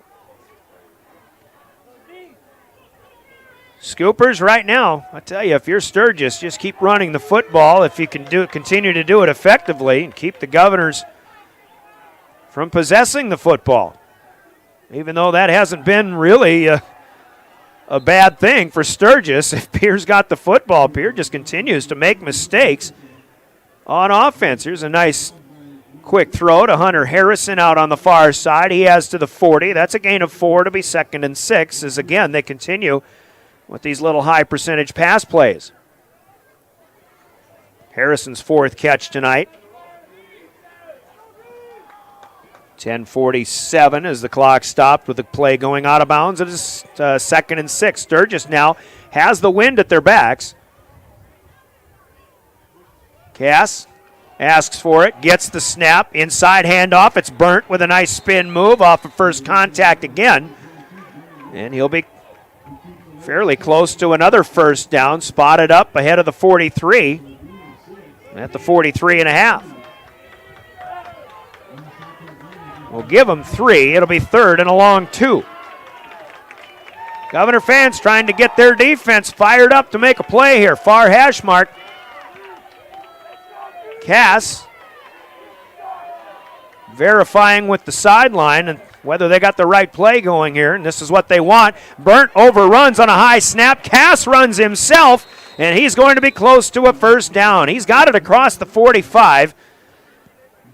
This play ending literally right out in front of us. They won't need a measurement. It's another Scooper first down.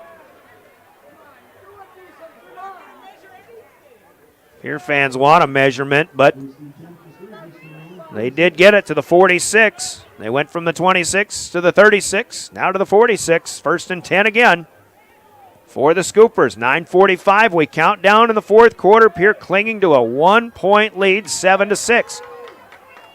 As we're driven by the Office of Highway Safety of the state of South Dakota, who say buckle up because seatbelts save lives. Another quick hitter out to the far side. Jaden Wiebe running the receiver out of bounds. Hunter Harrison once again for a short gain. This one only 2. We'll call it the 48. 2nd down and 8 from there. 35 yards on 5 catches tonight for the tight end, Hunter Harrison of the Scoopers, as they continue to spread it out. 2 wide, far side. Harrison in the slot. 2 wide to the near side, which is also the wide side of the field. Cass looks right. Pump fake. Now he wants to go long, and he has a man tie and bust, but it's overthrown. Another bullet dodged by the Governors. Bus had a step on Jacob Mayer. In fact, he had 2 or 3 steps on Jacob. But the ball comes incomplete at about the 25-yard line of the Governors. Incomplete, and Sturgis will have to retool again.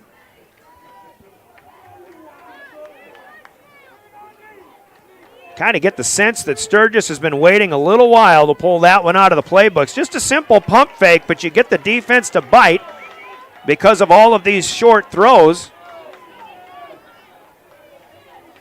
But Sturgis unable to make the execution they needed here. 3rd and 8 from the 47-yard line. Here comes Espy forcing Cass on the run. He's got Harrison, but Harrison in adjustment is unable to reach back and haul it in. This one at the Pierre 22. And again, Mayer in coverage. Much better job this time, as I think, again, Cass throwing against the grain is the reason why that one wobbled a little bit. He had the wind at his advantage, but now 4th and 8, and Sturgis is going to have to punt. I really think Sturgis feels good about trusting their defense, but this is a fairly short kick from Cass. To the far side, it'll bounce to the right and out of bounds inside the Pierre 25-yard of 10. And Keenholz with his feet, when it hasn't been working through the air, might be the difference in this game if play continues. As such, a couple of good plays on the ground for Lincoln Keenholz. After a big pass play and a completion to Matthew Hansen up the near side on the go route. 3 wide to the far side, left ball between the hash marks. Keenholz will go straight up the gut this time. 10, 5, touchdown! Touchdown, Governors! The hole opened up, and for most of this game, the Governor offense sputters, but at the 7:46 mark, they get their first offensive touchdown as Lincoln Keenholz runs it in from 18 yards out.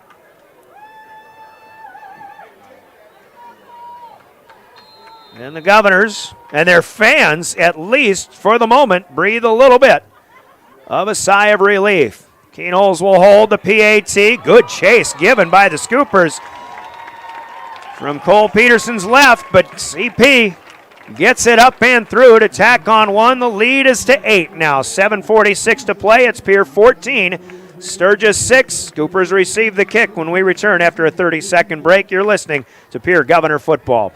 Wow, Bill, you're walking so much better. What did you do? Well, I got so tired of the pain and nearly fell. And one of my friends recommended physical therapy at Winter Physical Therapy. And you know what? My back also stopped hurting. Huh. So how did you get started? My doctor wrote me a referral, but that's not always needed. Turns out you always have a choice where you want to go. So why did you choose Winter Physical Therapy? I love to support our locally owned small businesses, and quite frankly, they give great personalized care. Winter Physical Therapy. Exceptional care.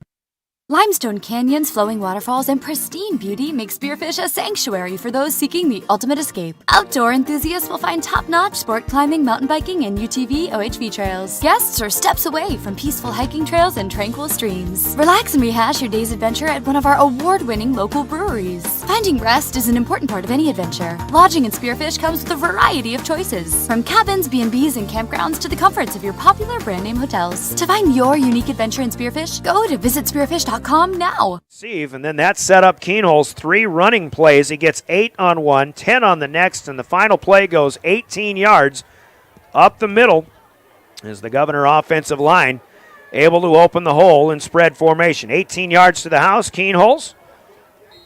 Cole Peterson with the PAT. It's 14-6, and Peterson will kick.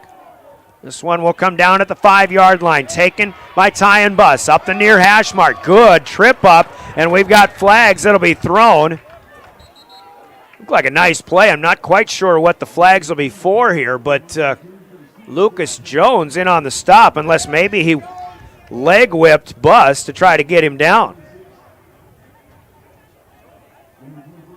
The referee threw the flag from behind the end of the play, but there was a sideline official who threw his flag about 20 yards from closer to midfield, and I think they saw the same thing.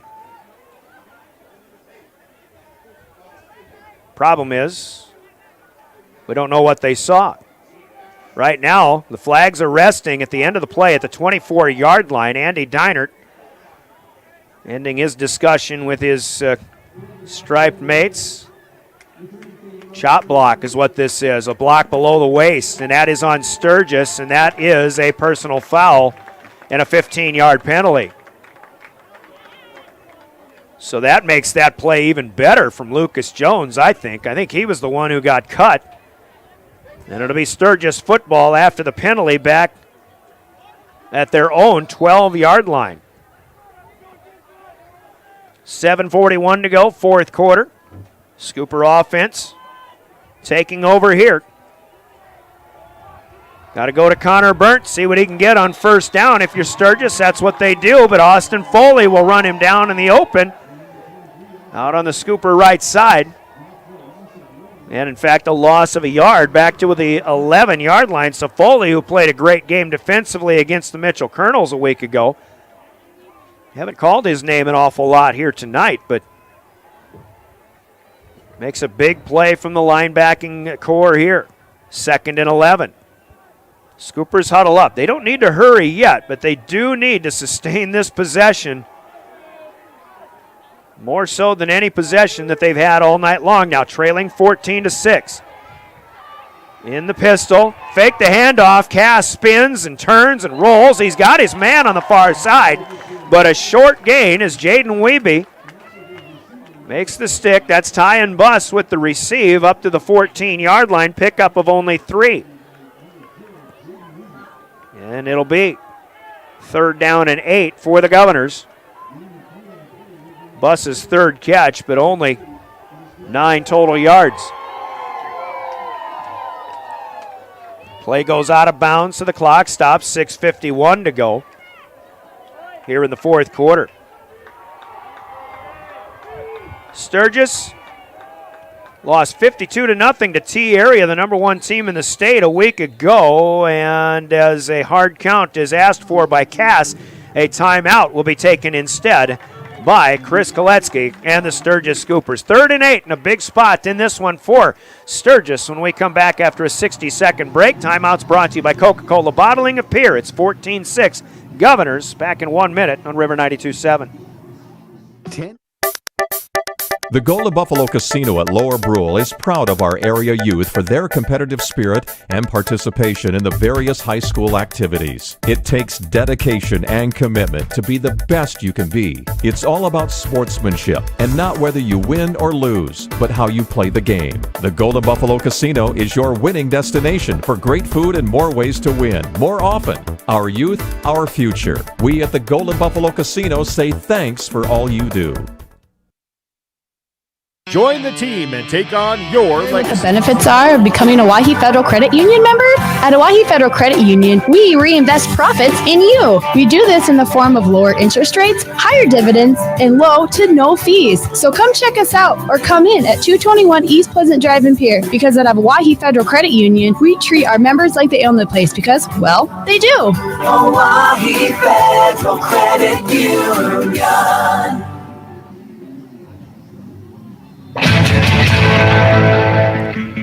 First charge timeout to the Sturgis Scoopers here in the second half. Welcome back to Hollister Field.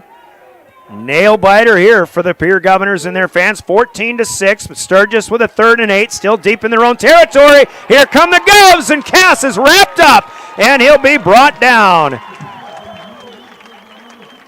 Joshua Rydberg, 225-pound defensive lineman, gets in there. He came in untouched.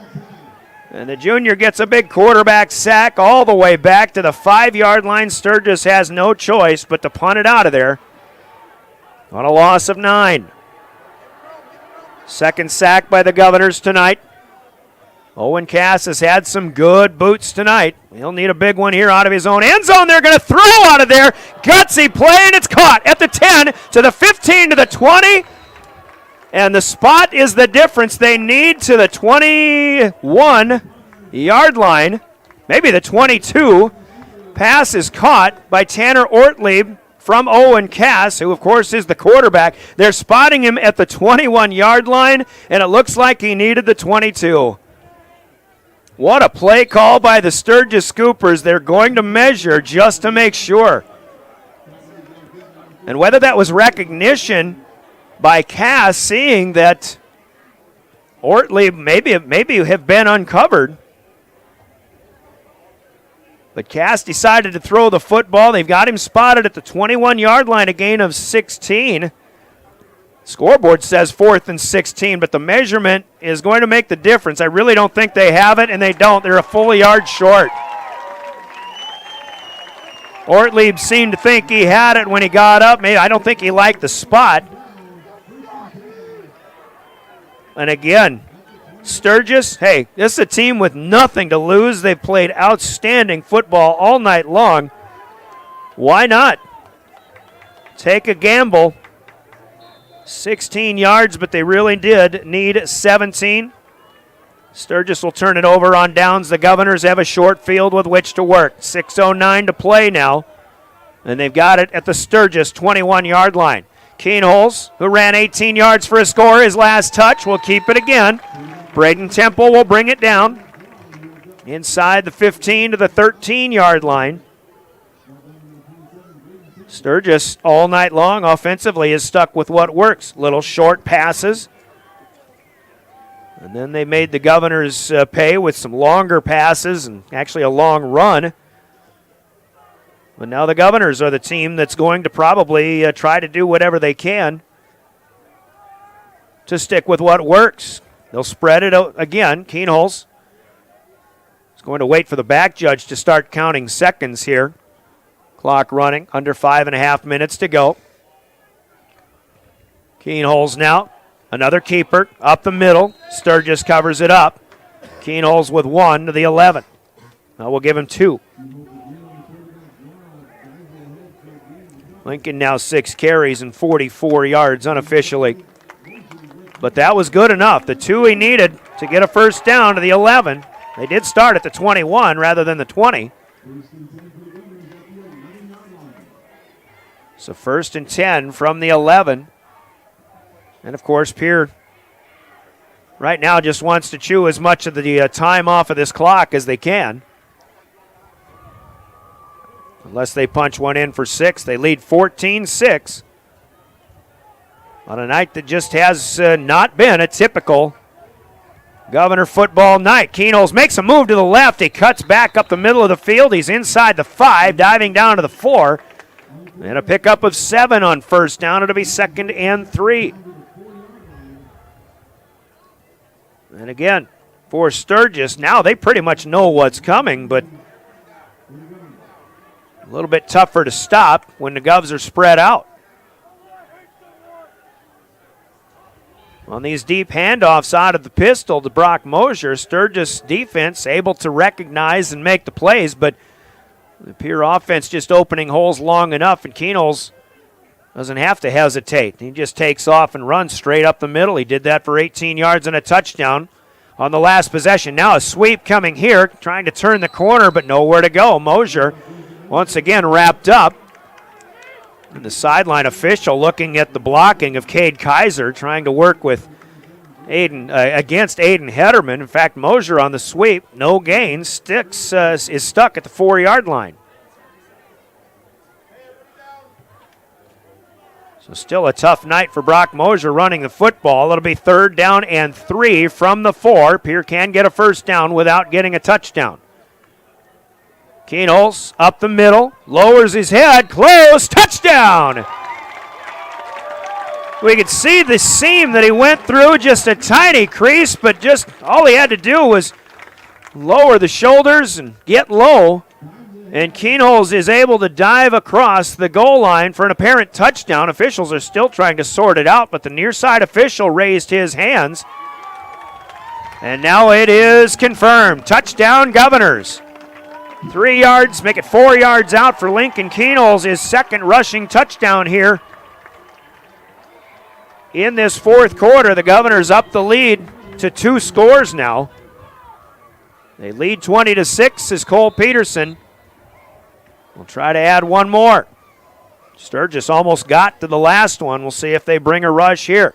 Snap good, spot, kick, up, and good.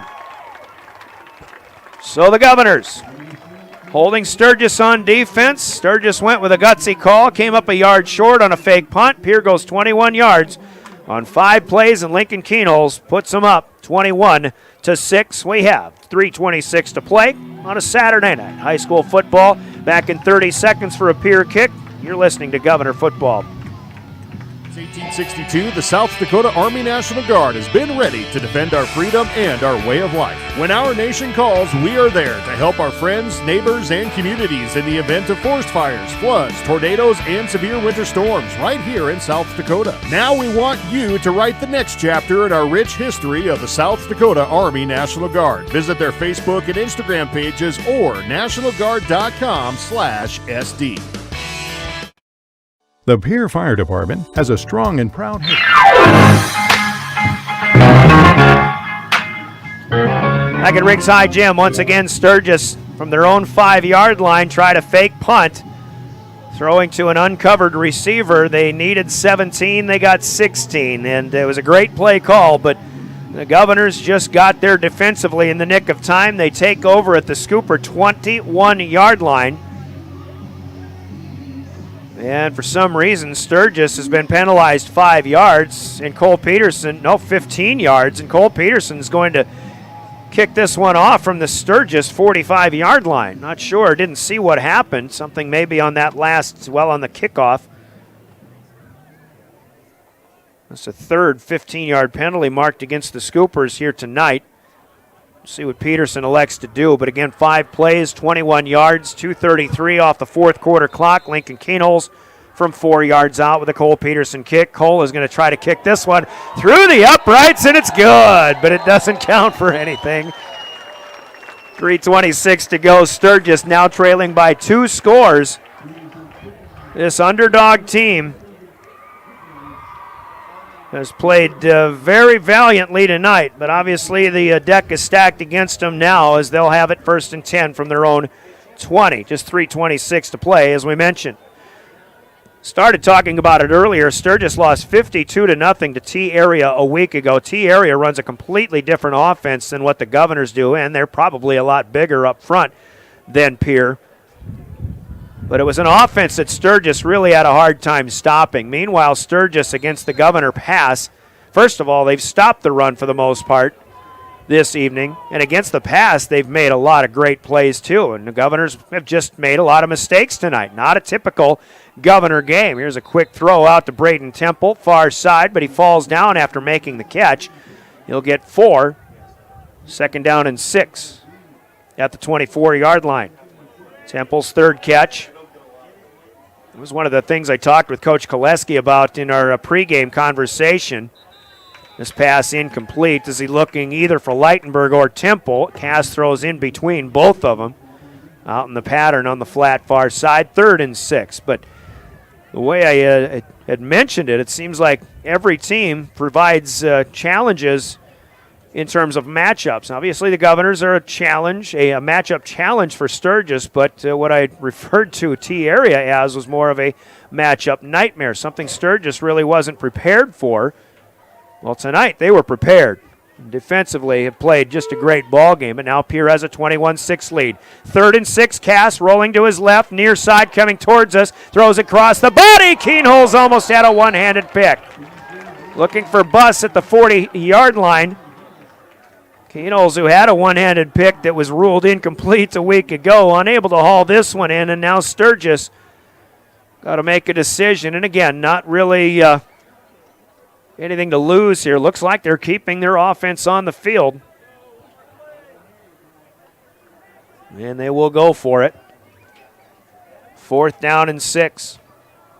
2:57 to go, 4th quarter. Sturgis gets Spearfish next week. The Governors go out to Douglas to take on the Patriots, who are having their struggles this year. Low snap, Cass with a good receive. Now he wants to throw long. Has Harrison, but it's overthrown. Huska with good coverage out at midfield. And for now, that'll pretty much do it. Governors will take over at the Sturgis 24-yard line. Pierre had it on the Sturgis 21 on their previous possession, and now Pierre with 2:51 left to play here in the 4th quarter. 25th pass attempt of the night for Owen Cass. Just 76 yards passing. He did throw the one major pick in that first half, which the Governors returned for the first score of the night. 21-6. Pierre, of course, will keep their starters in there. This game is not over yet. 2:51 to play.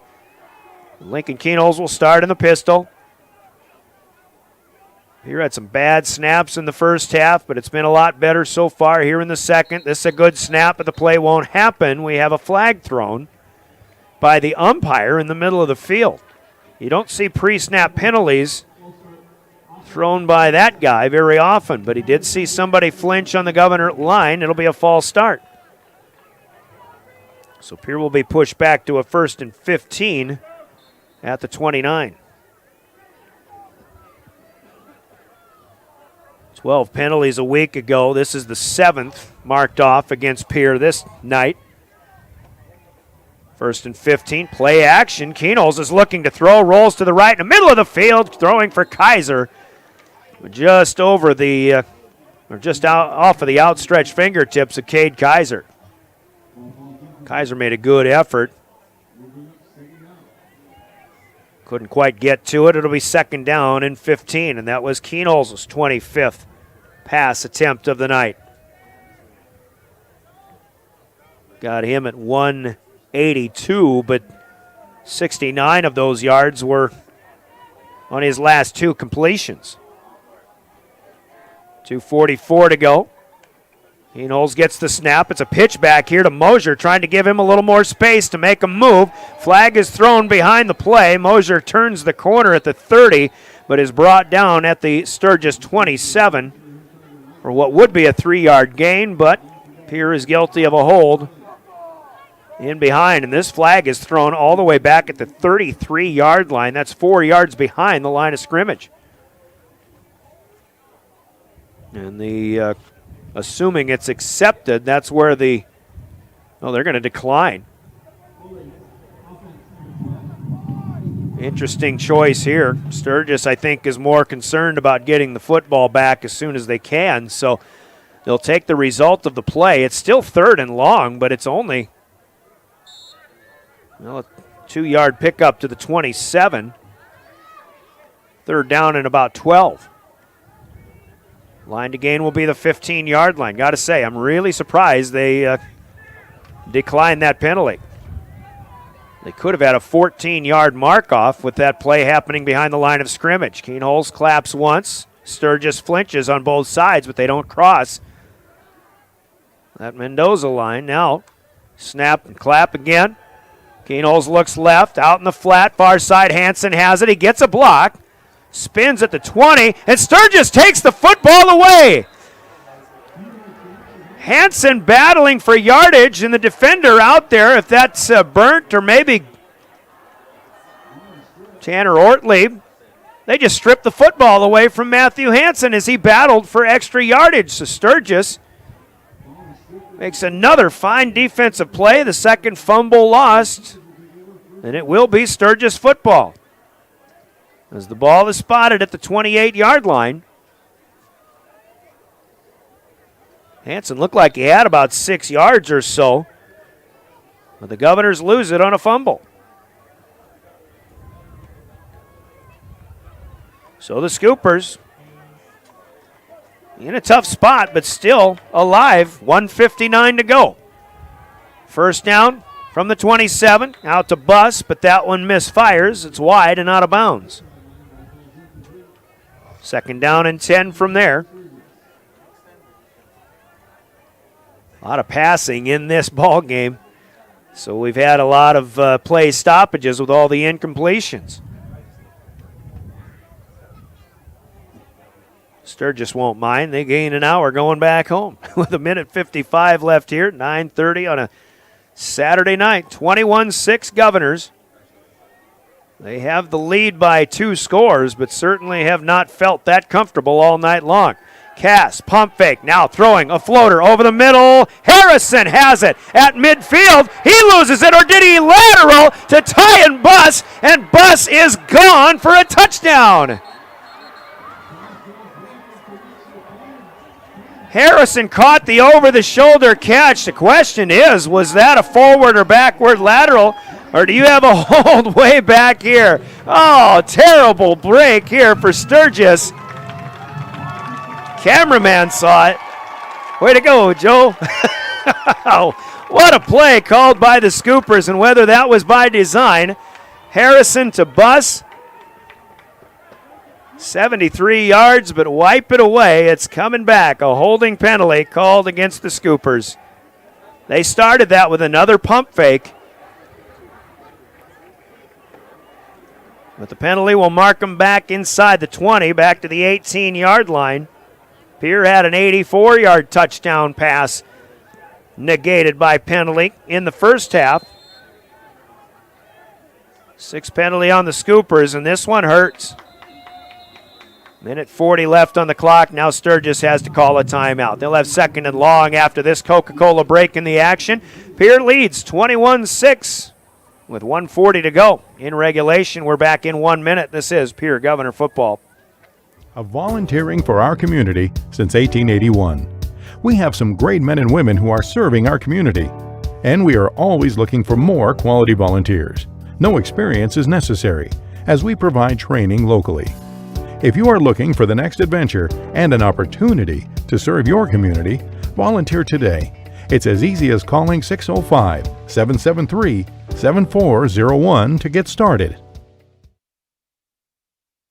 At Ringneck Energy, their mission is to produce renewable energy that adds value to grain and livestock production, enhances the income of their investor partners, and provide a safe, rewarding work environment. Located at 901 Redwood Avenue in Oneida, South Dakota. Call 605-945-6900 or check ringneckenergy.com. A proud supporter of local schools and wishes all students the best of luck in all their activities during the school year, creating economic opportunities in our community. Riverview RV.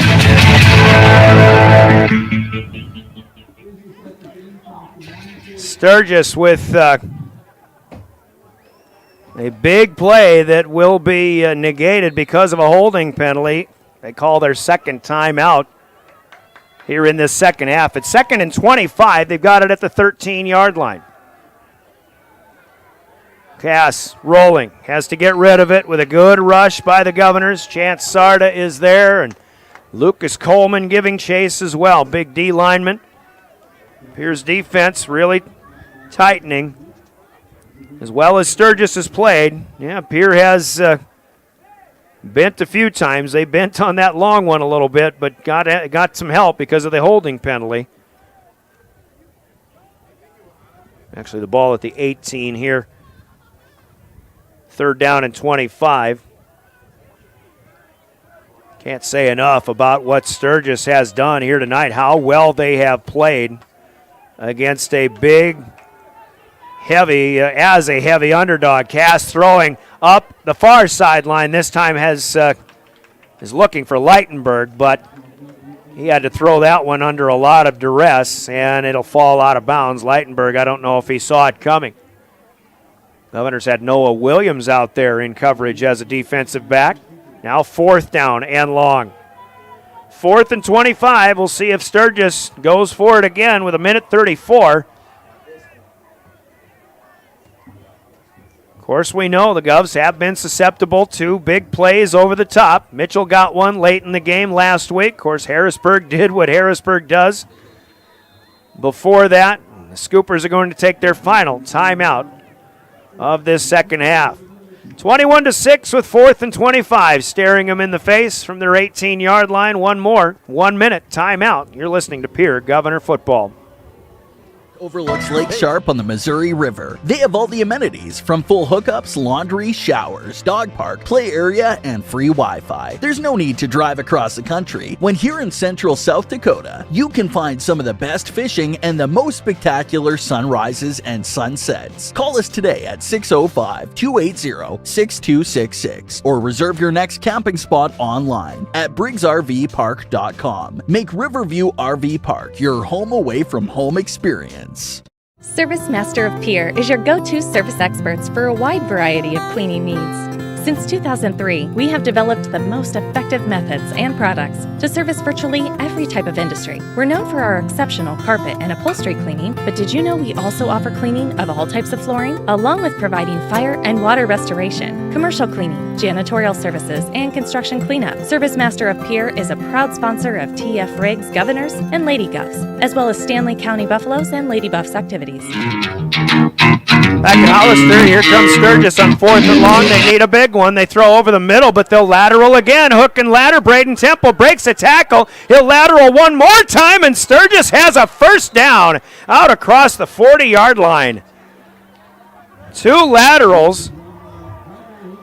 Temple had the catch. That was a really well-run play. Sturgis probably drew it up in the sideline timeout huddle, and they make it work good for 25 yards. Well, we'll just give all that to Temple, although there were 3 different receivers who touched the football. Sturgis now 1st and 10 with 1:24 to go. The play went out of bounds, so the clock is stopped. It is a 2-possession lead for the Govs, 21-6. Sturgis not about to quit. Certainly didn't expect him to. 3 wide to the near side, but Cass will go to the far side, has his man Leitenberg, who will run out of bounds at the 50-yard line. Pickup of 7. Governors do have the luxury of being able to play a little bit of prevent defense. Not to mean that they can relax right now. They still need to make plays. But they'll let the underneath stuff go. They just don't want to get beat long once again. But credit the Scoopers' creativity. 2 hook and ladders to pick up that first down. Now 2nd and 3. Cass backpedaling, throwing, and wide open is Temple. Into Pierre territory inside the 35, down at the 34. Deegan Huska will bring him down, but Braden Temple with another nice grab, and the Scoopers have another first down. 16 yards.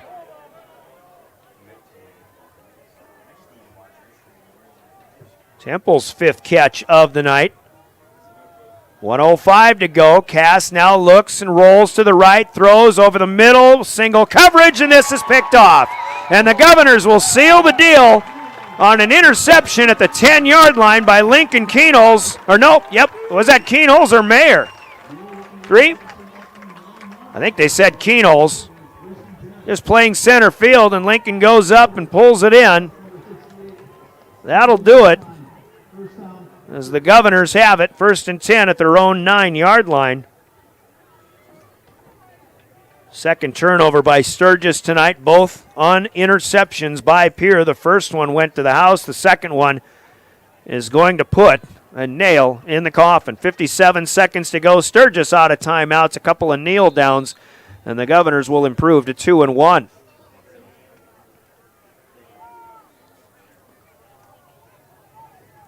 So Keenholz ready to come under center, which he doesn't do unless he's going in victory formation. Snap is there. He'll kneel on it. Sturgis played well in the first half, in particular in their first game against the Watertown Arrows. They lost 38-18, but they made plays through the air on that particular night. There weren't enough plays that could be made last week against T-Area, who really looks like the cream of the crop right now in Class 11 AA. But credit the Scoopers and their defense, the way they came in here and played against the number 2 ranked Pierre Governors tonight. They'll fall short. Keenholz with a final kneel down. And the Governors will not need to snap the football anymore. We'll put this one in the books. Your final score on the Gales Gas Service scoreboard. The Governors 21 and the Scoopers 6. Nice game, fellas. It's a real good ball game by the Sturgis Scoopers here tonight. But the Governors make enough plays and they win it. 21-6 on the Gales Gas scoreboard, brought to you by Gales Gas Service in Pierre. Governors 2-1. The Scoopers fall to 0-3, but they play this well the rest of the season. They're going to win several ball games going forward. It's anybody's ball game in Class 11 AA, but tonight it's the Governors surviving by the score of 21-6. We'll take a 3-minute timeout, and our postgame comes up. Postgame's brought to you by Family Dental of Pierre in Gettysburg. We'll have a conversation with Coach Steve Steele coming up after he exhales a little bit. We'll get the recap, the scoring, and the stats, all that and more. Of course, big plays and your player of the game features on the way too. And your Family Dental postgame in 3 minutes. You're listening to Pierre Governor Football. River 92.7, drgnews.com. Did you get it yet? Hopefully you've received in your mail your invitation to the September clearance event, only at Gateway Ford Lincoln Toyota in Pierre. This is your chance to drive away with low payments and with cold hard cash in your hand. Upgrade, get a new ride, lower your payment, win cash, flat screen TVs, much more. And the grand prize, 2 new vehicles or up to $100,000 cash. The September clearance event starts today, only at Gateway Ford Lincoln Toyota in Pierre. At American Family Insurance, we help protect what you've achieved so you can fearlessly go after your dreams. For auto, home, business, and life, contact us today. American Family Insurance. Insure carefully, dream fearlessly. American Family Insurance, Life Mutual, Standard of Ohio and Wisconsin Company, 6000 American Parkway, Madison, Wisconsin, 53783. Call the Brittany Scheffelbein Agency, LLC, with offices in Pierre, Oneida, and Gettysburg. From the early days of South Dakota statehood through today's digital revolution, BankWest has remained committed to helping customers and communities succeed. BankWest Associates uphold this commitment by developing innovative products, tailoring financial solutions to customer needs, and actively supporting community causes. For a bank committed to helping you and your community prosper, choose BankWest. BankWest, convenient, connected, committed. Member FDIC. Beck Motor Company is celebrating 52 years and would like to say thank you to our loyal friends and customers. Specials in every department. Buy 3, get 1 free on tires. Take $15 off a light detail. Hand wash, only $20. And we have the largest selection of used trucks, along with sweet deals for Chevy Truck Month going on. Call us at 224-5912. Visit us online at beck-motors.com. Beck Motor Company, Pierre. We're making a great deal better. Dakota Storm Roofing is a locally owned roofing company in Pierre, specializing in both residential and commercial roofing services. They can handle your asphalt shingle, metal roofing, and flat roof needs. New construction, plus all types of roof repairs. They can handle the finishing touches, adding fascia, soffit, and gutters too. No job is too big or too small.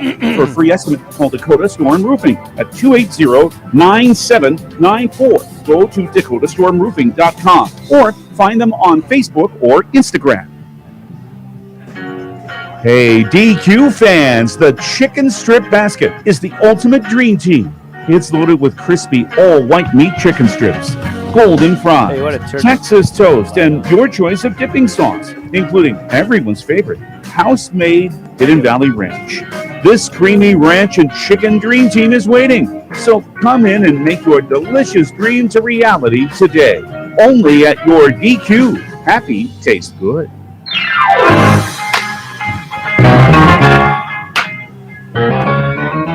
Welcome back to Phil Troutner Stadium at Hollister Field and all of Governor Land on this 9/11 saying, woo! A nail biter of a ball game all night long when really nobody in green and white should have expected it. The Sturgis Scoopers come in, big underdogs as expected. Pierre won this matchup in week 1 last year, 37-0 tonight. Yeah, and after coming off a 52-0 drubbing at the hands of the T-Area Titans a week ago, Sturgis really, I don't want to say we didn't expect a lot from them, but we just kind of figured that it was going to be a tough ball game. Well, they made it a tough ball game for the Pierre Governors tonight. Governors kind of their own worst enemy at times in the first half as well, but they make enough plays in that second half to pull away 2 touchdowns in the fourth quarter, both on running plays by Lincoln Keenholz, set up with short fields given different circumstances thanks to the Scoopers, and 21-6 your final score in this one. Pierre punted more tonight than they probably will the whole rest of the season, it seems. But they do have some tough opponents still to come, but there aren't going to be many that play as tough as the Sturgis Scoopers did, especially on defense here tonight. It wasn't until the 2:35 mark of the second quarter when we finally got some scoring, and it came from the Governor defense on a screen pass that the Scoopers tried to throw, but Dre Burnt jumped the route, and the defensive lineman went 27. Actually, it was a starting linebacker tonight. Burnt with the 27-yard interception return. Cole Peterson made it a 7-0 lead, and that's where we were at halftime. The Governors, we expect, probably going to maybe get some things corrected once we get going in the second half, but they come right out and go 3 and out and have to kick it away. And then Sturgis picks up a couple of first downs, and lo and behold, they go 8 plays and 81 yards in 3:26, and Scoopers get a 34-yard touchdown from Connor Burnt, their bruising running back. Kick was blocked, and it stayed at 7-6 with 7 minutes left in the third. The Governors, again, 3 and out, had to punt a few more times. But then on their fourth possession of the half, they fumble the football on a bad snap. Actually, Keenholz had to reach to his right, couldn't haul it in. Mosier tried to pick it up as well, or at least take it away, but the ball was lost, and the Scoopers took over. After one first down, though, they stall at midfield. The Governors then gets a nice return by Jaden Wiebe on the punt down to the 29-yard line. 4 plays later, Keenholz runs it in from 18 yards out. The quarterback keepers really helped seal the deal here in the fourth quarter for the Govs, as that made it 14-6 with 7:46 to go. And then the Scoopers from their own 12 go 3 and out, and in punt formation, it looked like there might have been an uncovered receiver, and Owen Cass threw to Tanner Ortlieb. He needed 16, he needed 17. He got 16. Gutsy call, but they come up a yard short, and the Governors are set up at the 21-yard line. 5 plays later, Keenholz in from 4 yards out to make it 21-6. That at the 3:26 mark, and Scoopers did have one more last-ditch effort and a nice-looking drive, but over the middle, Lincoln Keenholz gets the position on a man-on-man and on a long throw from Owen Cass. He intercepts with 57 seconds left. No timeouts for the Scoopers. The Governors run the clock out with a couple of kneel downs, and Steve Steele has, along with us all, has breathed a bit of a sigh of relief in this one. And we talk a little bit about parity in Class 11 AA, and we saw parity tonight. Yeah, I mean, that was one of those games where, as the game went on, we just had to survive. I mean, offensively, we couldn't do anything. That was probably the worst offensive performance since I've been here. Yeah. And we weren't able to get in a rhythm. We kind of killed drives. We had kind of one play every drive in the first half that killed it, whether it was a bad snap, a penalty. We had a couple fumbles today. We just couldn't piece anything together. I think we kind of got big play syndrome and tried to look for the big things. And then, ultimately we got frustrated, and Sturgis kind of swung that momentum. And, thank goodness for Dre Burnt there making a play to kind of swing some of that back our way. I believe in human nature sometimes, and sometimes human nature will say when you're not in school to start the day, let's say, and your the course of your day takes different directions, and even though you're kind of following team rules or whatever, it's just different when you're not in school or getting on a bus to go play a football game. Can that factor into some of the lackluster play that you saw tonight? Yeah, I think definitely from a focus perspective it was, and that's the hard part as a coach. I mean, the good thing is in school days, when they're awake, when we're watching film together, where they're at all day, so really they're only unaccounted for a couple of hours, before we show up here. And, there's just no way to know. I mean, we hope the guys did a good job this morning, waking up, eating and hydrating and all that.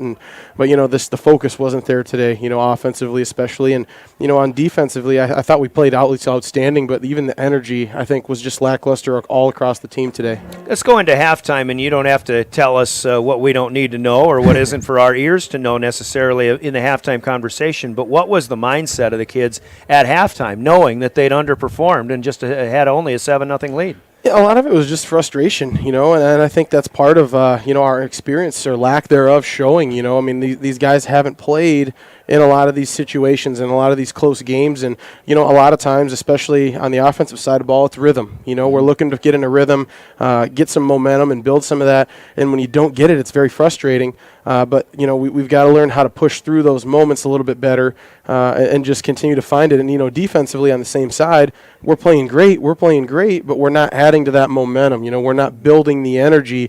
We're not excited. We're just not – we're kind of dead in terms of the mood.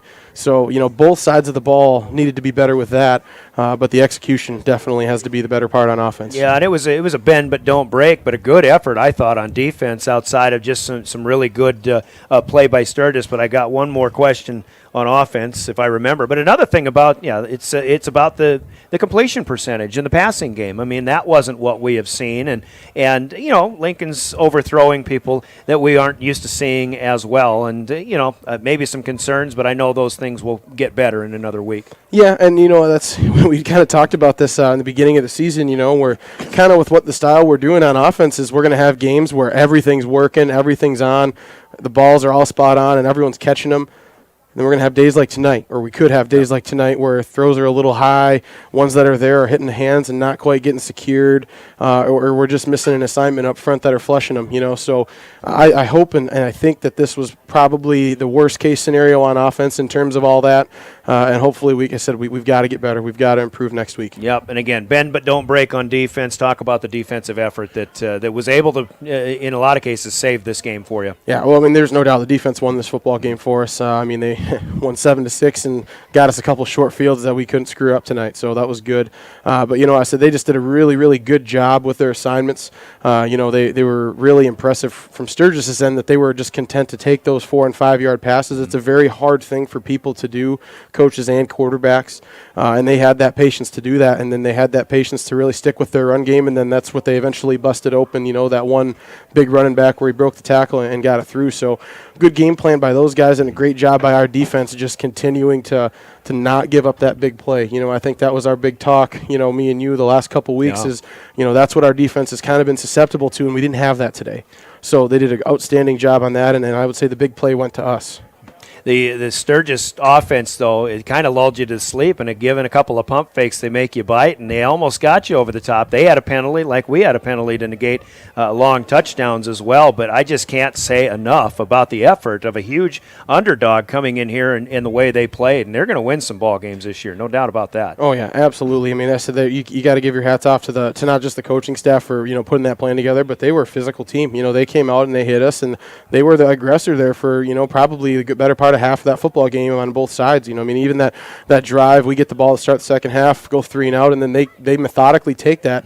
I don't know how many plays or how long it was, but it was a long drive, and that point, that was them being the aggressor. They were being the hammer, and we were trying to respond to it. And, like I said, it was a very good job. I'm thankful that we were able to do that, but it was a very good test for us in a sense, too, of, hey, when there's doubt in our minds, what are we going to do?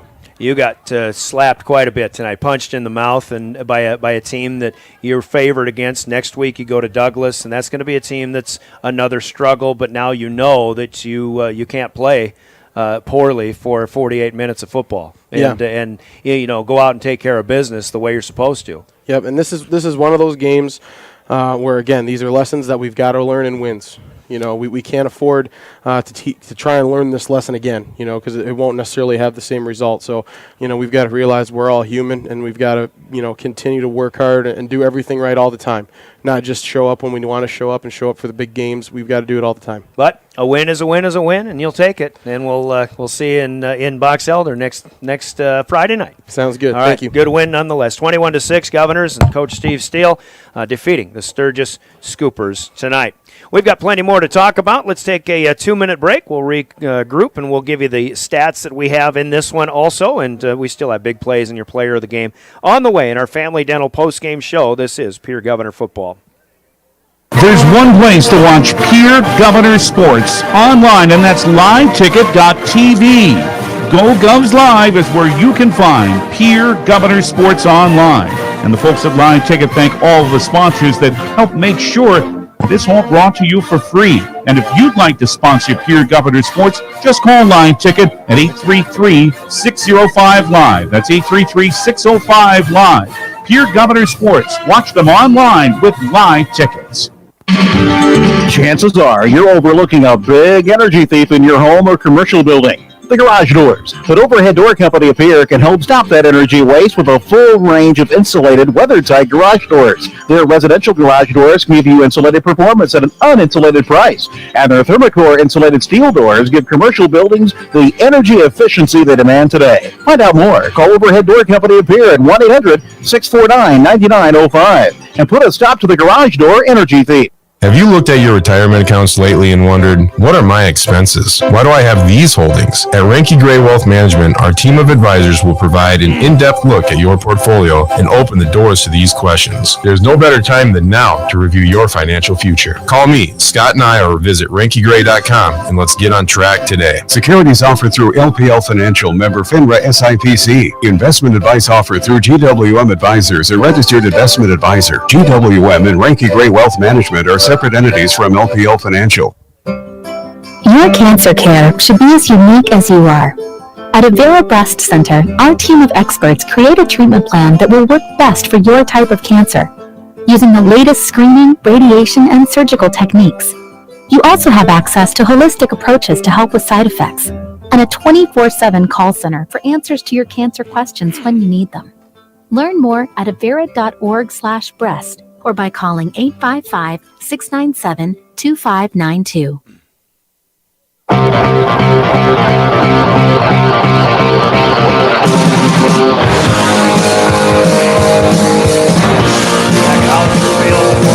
Game show 21-6. Governors survive against a gritty, gutty Sturgis Scooper squad here tonight. Let's take a look at the stats in this one, Pierre. Less than 300 yards total offense by my count, 245 to be unofficially exact, as they get 99 yards on the ground, but it wasn't until they used the quarterback with some keepers in the second half before the yardage started to climb a little bit. Lincoln Keenholz will gather up 71 yards of offense on 11 carries. He had the two fourth quarter rushing touchdowns from 18 and from 4 yards out, but again, both of those set up on short fields. Set up by the defense, of course. And Brock Mosier, he ran hard tonight. He's a good-looking runner if he can get into open space, but he's just not able to make people miss when they converge after he gets through the hole tonight. 14 carries, 23 yards, but those moments will come, I think, for Brock Mosier at some point. Cade Kaiser had two jet sweeps. One of them went 10 yards. The other one lost 5, so 2 carries and 5 yards for Cade Kaiser. 99 on the ground for the Governors. Meanwhile, Lincoln Keenholz, not the best in percentage tonight. 10 out of 26 throwing the football. 188 yards, no interceptions. Oddly enough, no touchdowns. He's stuck on 7 for the year after the first 2 games. And there were 3 negative plays, 1 sack and 2 fumbles over the head on bad snaps that lost the Governors 42 yards in their passing offense. So net yards, 146 in passing, 99 rushing, 245 overall. Governors did commit 7 penalties for losses of 55 yards. They get 13 first downs in the game, but they did lose 2 fumbles in the second half as well. Take a look at receiving stats. Jack Merkwan catches 4 passes for 79 yards. And Matthew Hansen, 3 catches for 47 yards. That first one, though, set up the touchdown, 35-yard grab, tiptoeing on the near sideline, and Matthew from there setting up the Governors on a short field. That set up the 18-yard touchdown. So that was a big grab for Matt Hansen in that one tonight. Cade Kaiser, 2 catches in the first half, 38 yards. Jet Zabel, 1 catch for 24 yards and 188 receiving yards for the Governors in this one. Pierre wins at 21-6. Sturgis offensively, 92 yards on the ground. They get 95 yards from Connor Burnt on 23 carries, including the 34-yard touchdown scamper, which was really outside of an 11-yarder, his only long run of the night. But Owen Cass carries 4 times for net losses of 3 yards, so 92 on the ground for the Scoopers. Cass throwing the football, he actually put it up 32 times tonight. He completes 16. He completed 2 others to Pierre Governor defenders, one to Dre Burnt, which was returned for a touchdown, and one to Lincoln Keenholz to seal the deal. 120 yards of total passing completions for the quarterback, Owen Cass. He was sacked twice for losses of 17 yards, so 103 net through the air, 92 on the ground, 195 total to the Sturgis Scoopers. Receiving, Braden Temple with 5 catches for 55 yards, helped out by a couple of others on lateral plays late in the game. Hunter Harrison had 5 catches for a 7-yard average, 35 overall. Tanner Ortlieb on that fake punt had a 16-yard grab on his only catch. Tyan Buss had 3 catches for 9 yards, and Gavin Leitenberg 2 catches for 5 yards. The Scoopers penalized 6 times, 3, make it 4 of them major penalties, though, and and they are marked off for 75 yards. They did pick up 9 first downs in this game, but those 2 interceptions thrown, both teams with 2 takeaways and 2 giveaways each tonight. Pierre wins it, though, 21-6. Not easy, but they weren't all supposed to be easy here in this land of 11 AA this season. You are listening to Governor Football, by the way, on your official voice of the Governors, River 92.7 KGFX FM Pierre, a member of DRG Media Group, live streaming with the help of Live Ticket through the River 92.7 page of drgnews.com, driven by the Office of Highway Safety, who says buckle up, seatbelts save lives. Let's talk about big plays in the game. Big plays come to us courtesy of Hermanson Endodontics in Pierre, and this is an easy one. We'll tell you what the big play of the game was after you hear this from Hermanson's in Pierre. Quality comes first at Hermanson Endodontics. Hey, Brady, Dr. Ryan find that Hermanson billboard? serves Central South Dakota with specialty root canal treatment. Hermanson Endodontics strives to provide treatment that is not only comfortable, but also provides the best possible outcome. They do this by effective and timely communication with your dentist and preserving as much of the tooth as possible using state-of-the-art 3-dimensional imaging and the dental operating microscope to guide diagnosis and treatment. Ask your dentist if a root canal specialist is right for you. Hermanson Endodontics in Pierre.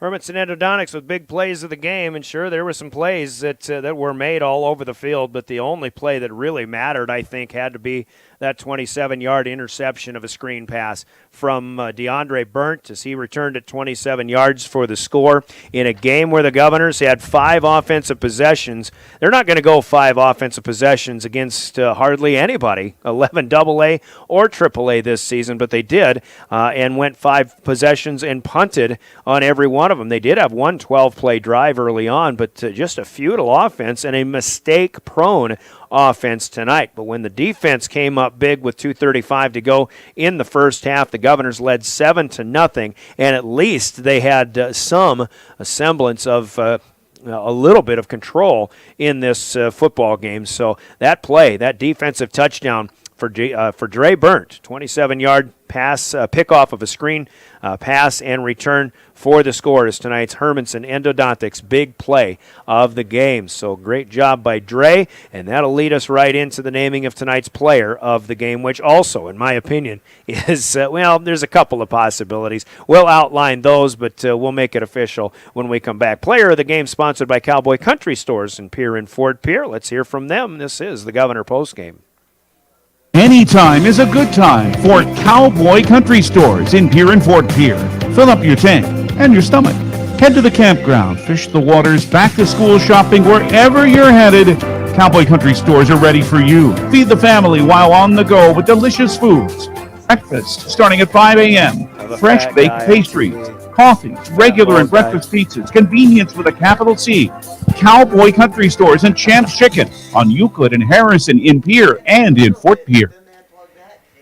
Player of the game candidates, and you heard it from Coach Steve Steele. We talked about it. He said the defense won this game without a doubt, and that's where our player of the game is going to come from. I'm going to go honorable mention to Gavin Stotts. I thought Gavin played a great game defensively. He was the guy in the middle, the linebacking core that was making big stops when they needed to be made, and so good job, Gavin Stotts tonight. And let's throw in Jaden Wiebe, who had some big plays, big stops at times as well. Jaden also set up a scoring drive or a scoring opportunity with a nice punt return as well in that second half. So Jaden Wiebe continues to make hits and stops and doing some good things here, especially defensively and also special teams-wise for the Governors. Honorable mention to those guys, but he made the big play of the game. Why not be the player of the game? A start tonight, his first, I think, as a varsity linebacker, and Dre Burnt with that interception return that set the Governors on the board, even with just a 7-0 lead at halftime. But that was the play that made the Governors still gave an indication that they had this game in control until they got scored upon. But Sturgis missed the kick. Actually, the Governors blocked it thanks to a bit of a touchy snap, but Now, there's a lot of things that factored in, but Dre Burnt stood out tonight. The 190-pound tight end and defensive end is our player of the game. He'll get the T-shirt from Cowboy Country Stores and River 92.7 Sports, noting his accomplishments as he and the Governors knock off Sturgis tonight, 21-6. So again, Sturgis with the loss, 0-3, but they've got Spearfish coming up next Friday night, 6 o'clock Mountain. Big game at a much improved Rapid City Stevens squad 2 weeks from tonight. Or from last night, rather, on September 24th. The Governors go out west themselves. Next weekend, we go to Box Elder, following the Govs in the matchup against the Douglas Patriots. 7 o'clock Central Time, 6 o'clock Mountain, I believe, is the kickoff there. 6:30 with the pregame. We'll have it for you right here on River 92.7. Governors have a big one looming at Yankton. Don't look past Douglas. Certainly don't want to be looking ahead at Yankton coming up in a couple of weeks, but that's what they have in a couple of Fridays. With a 7 o'clock kickoff. So we look forward to that, those games.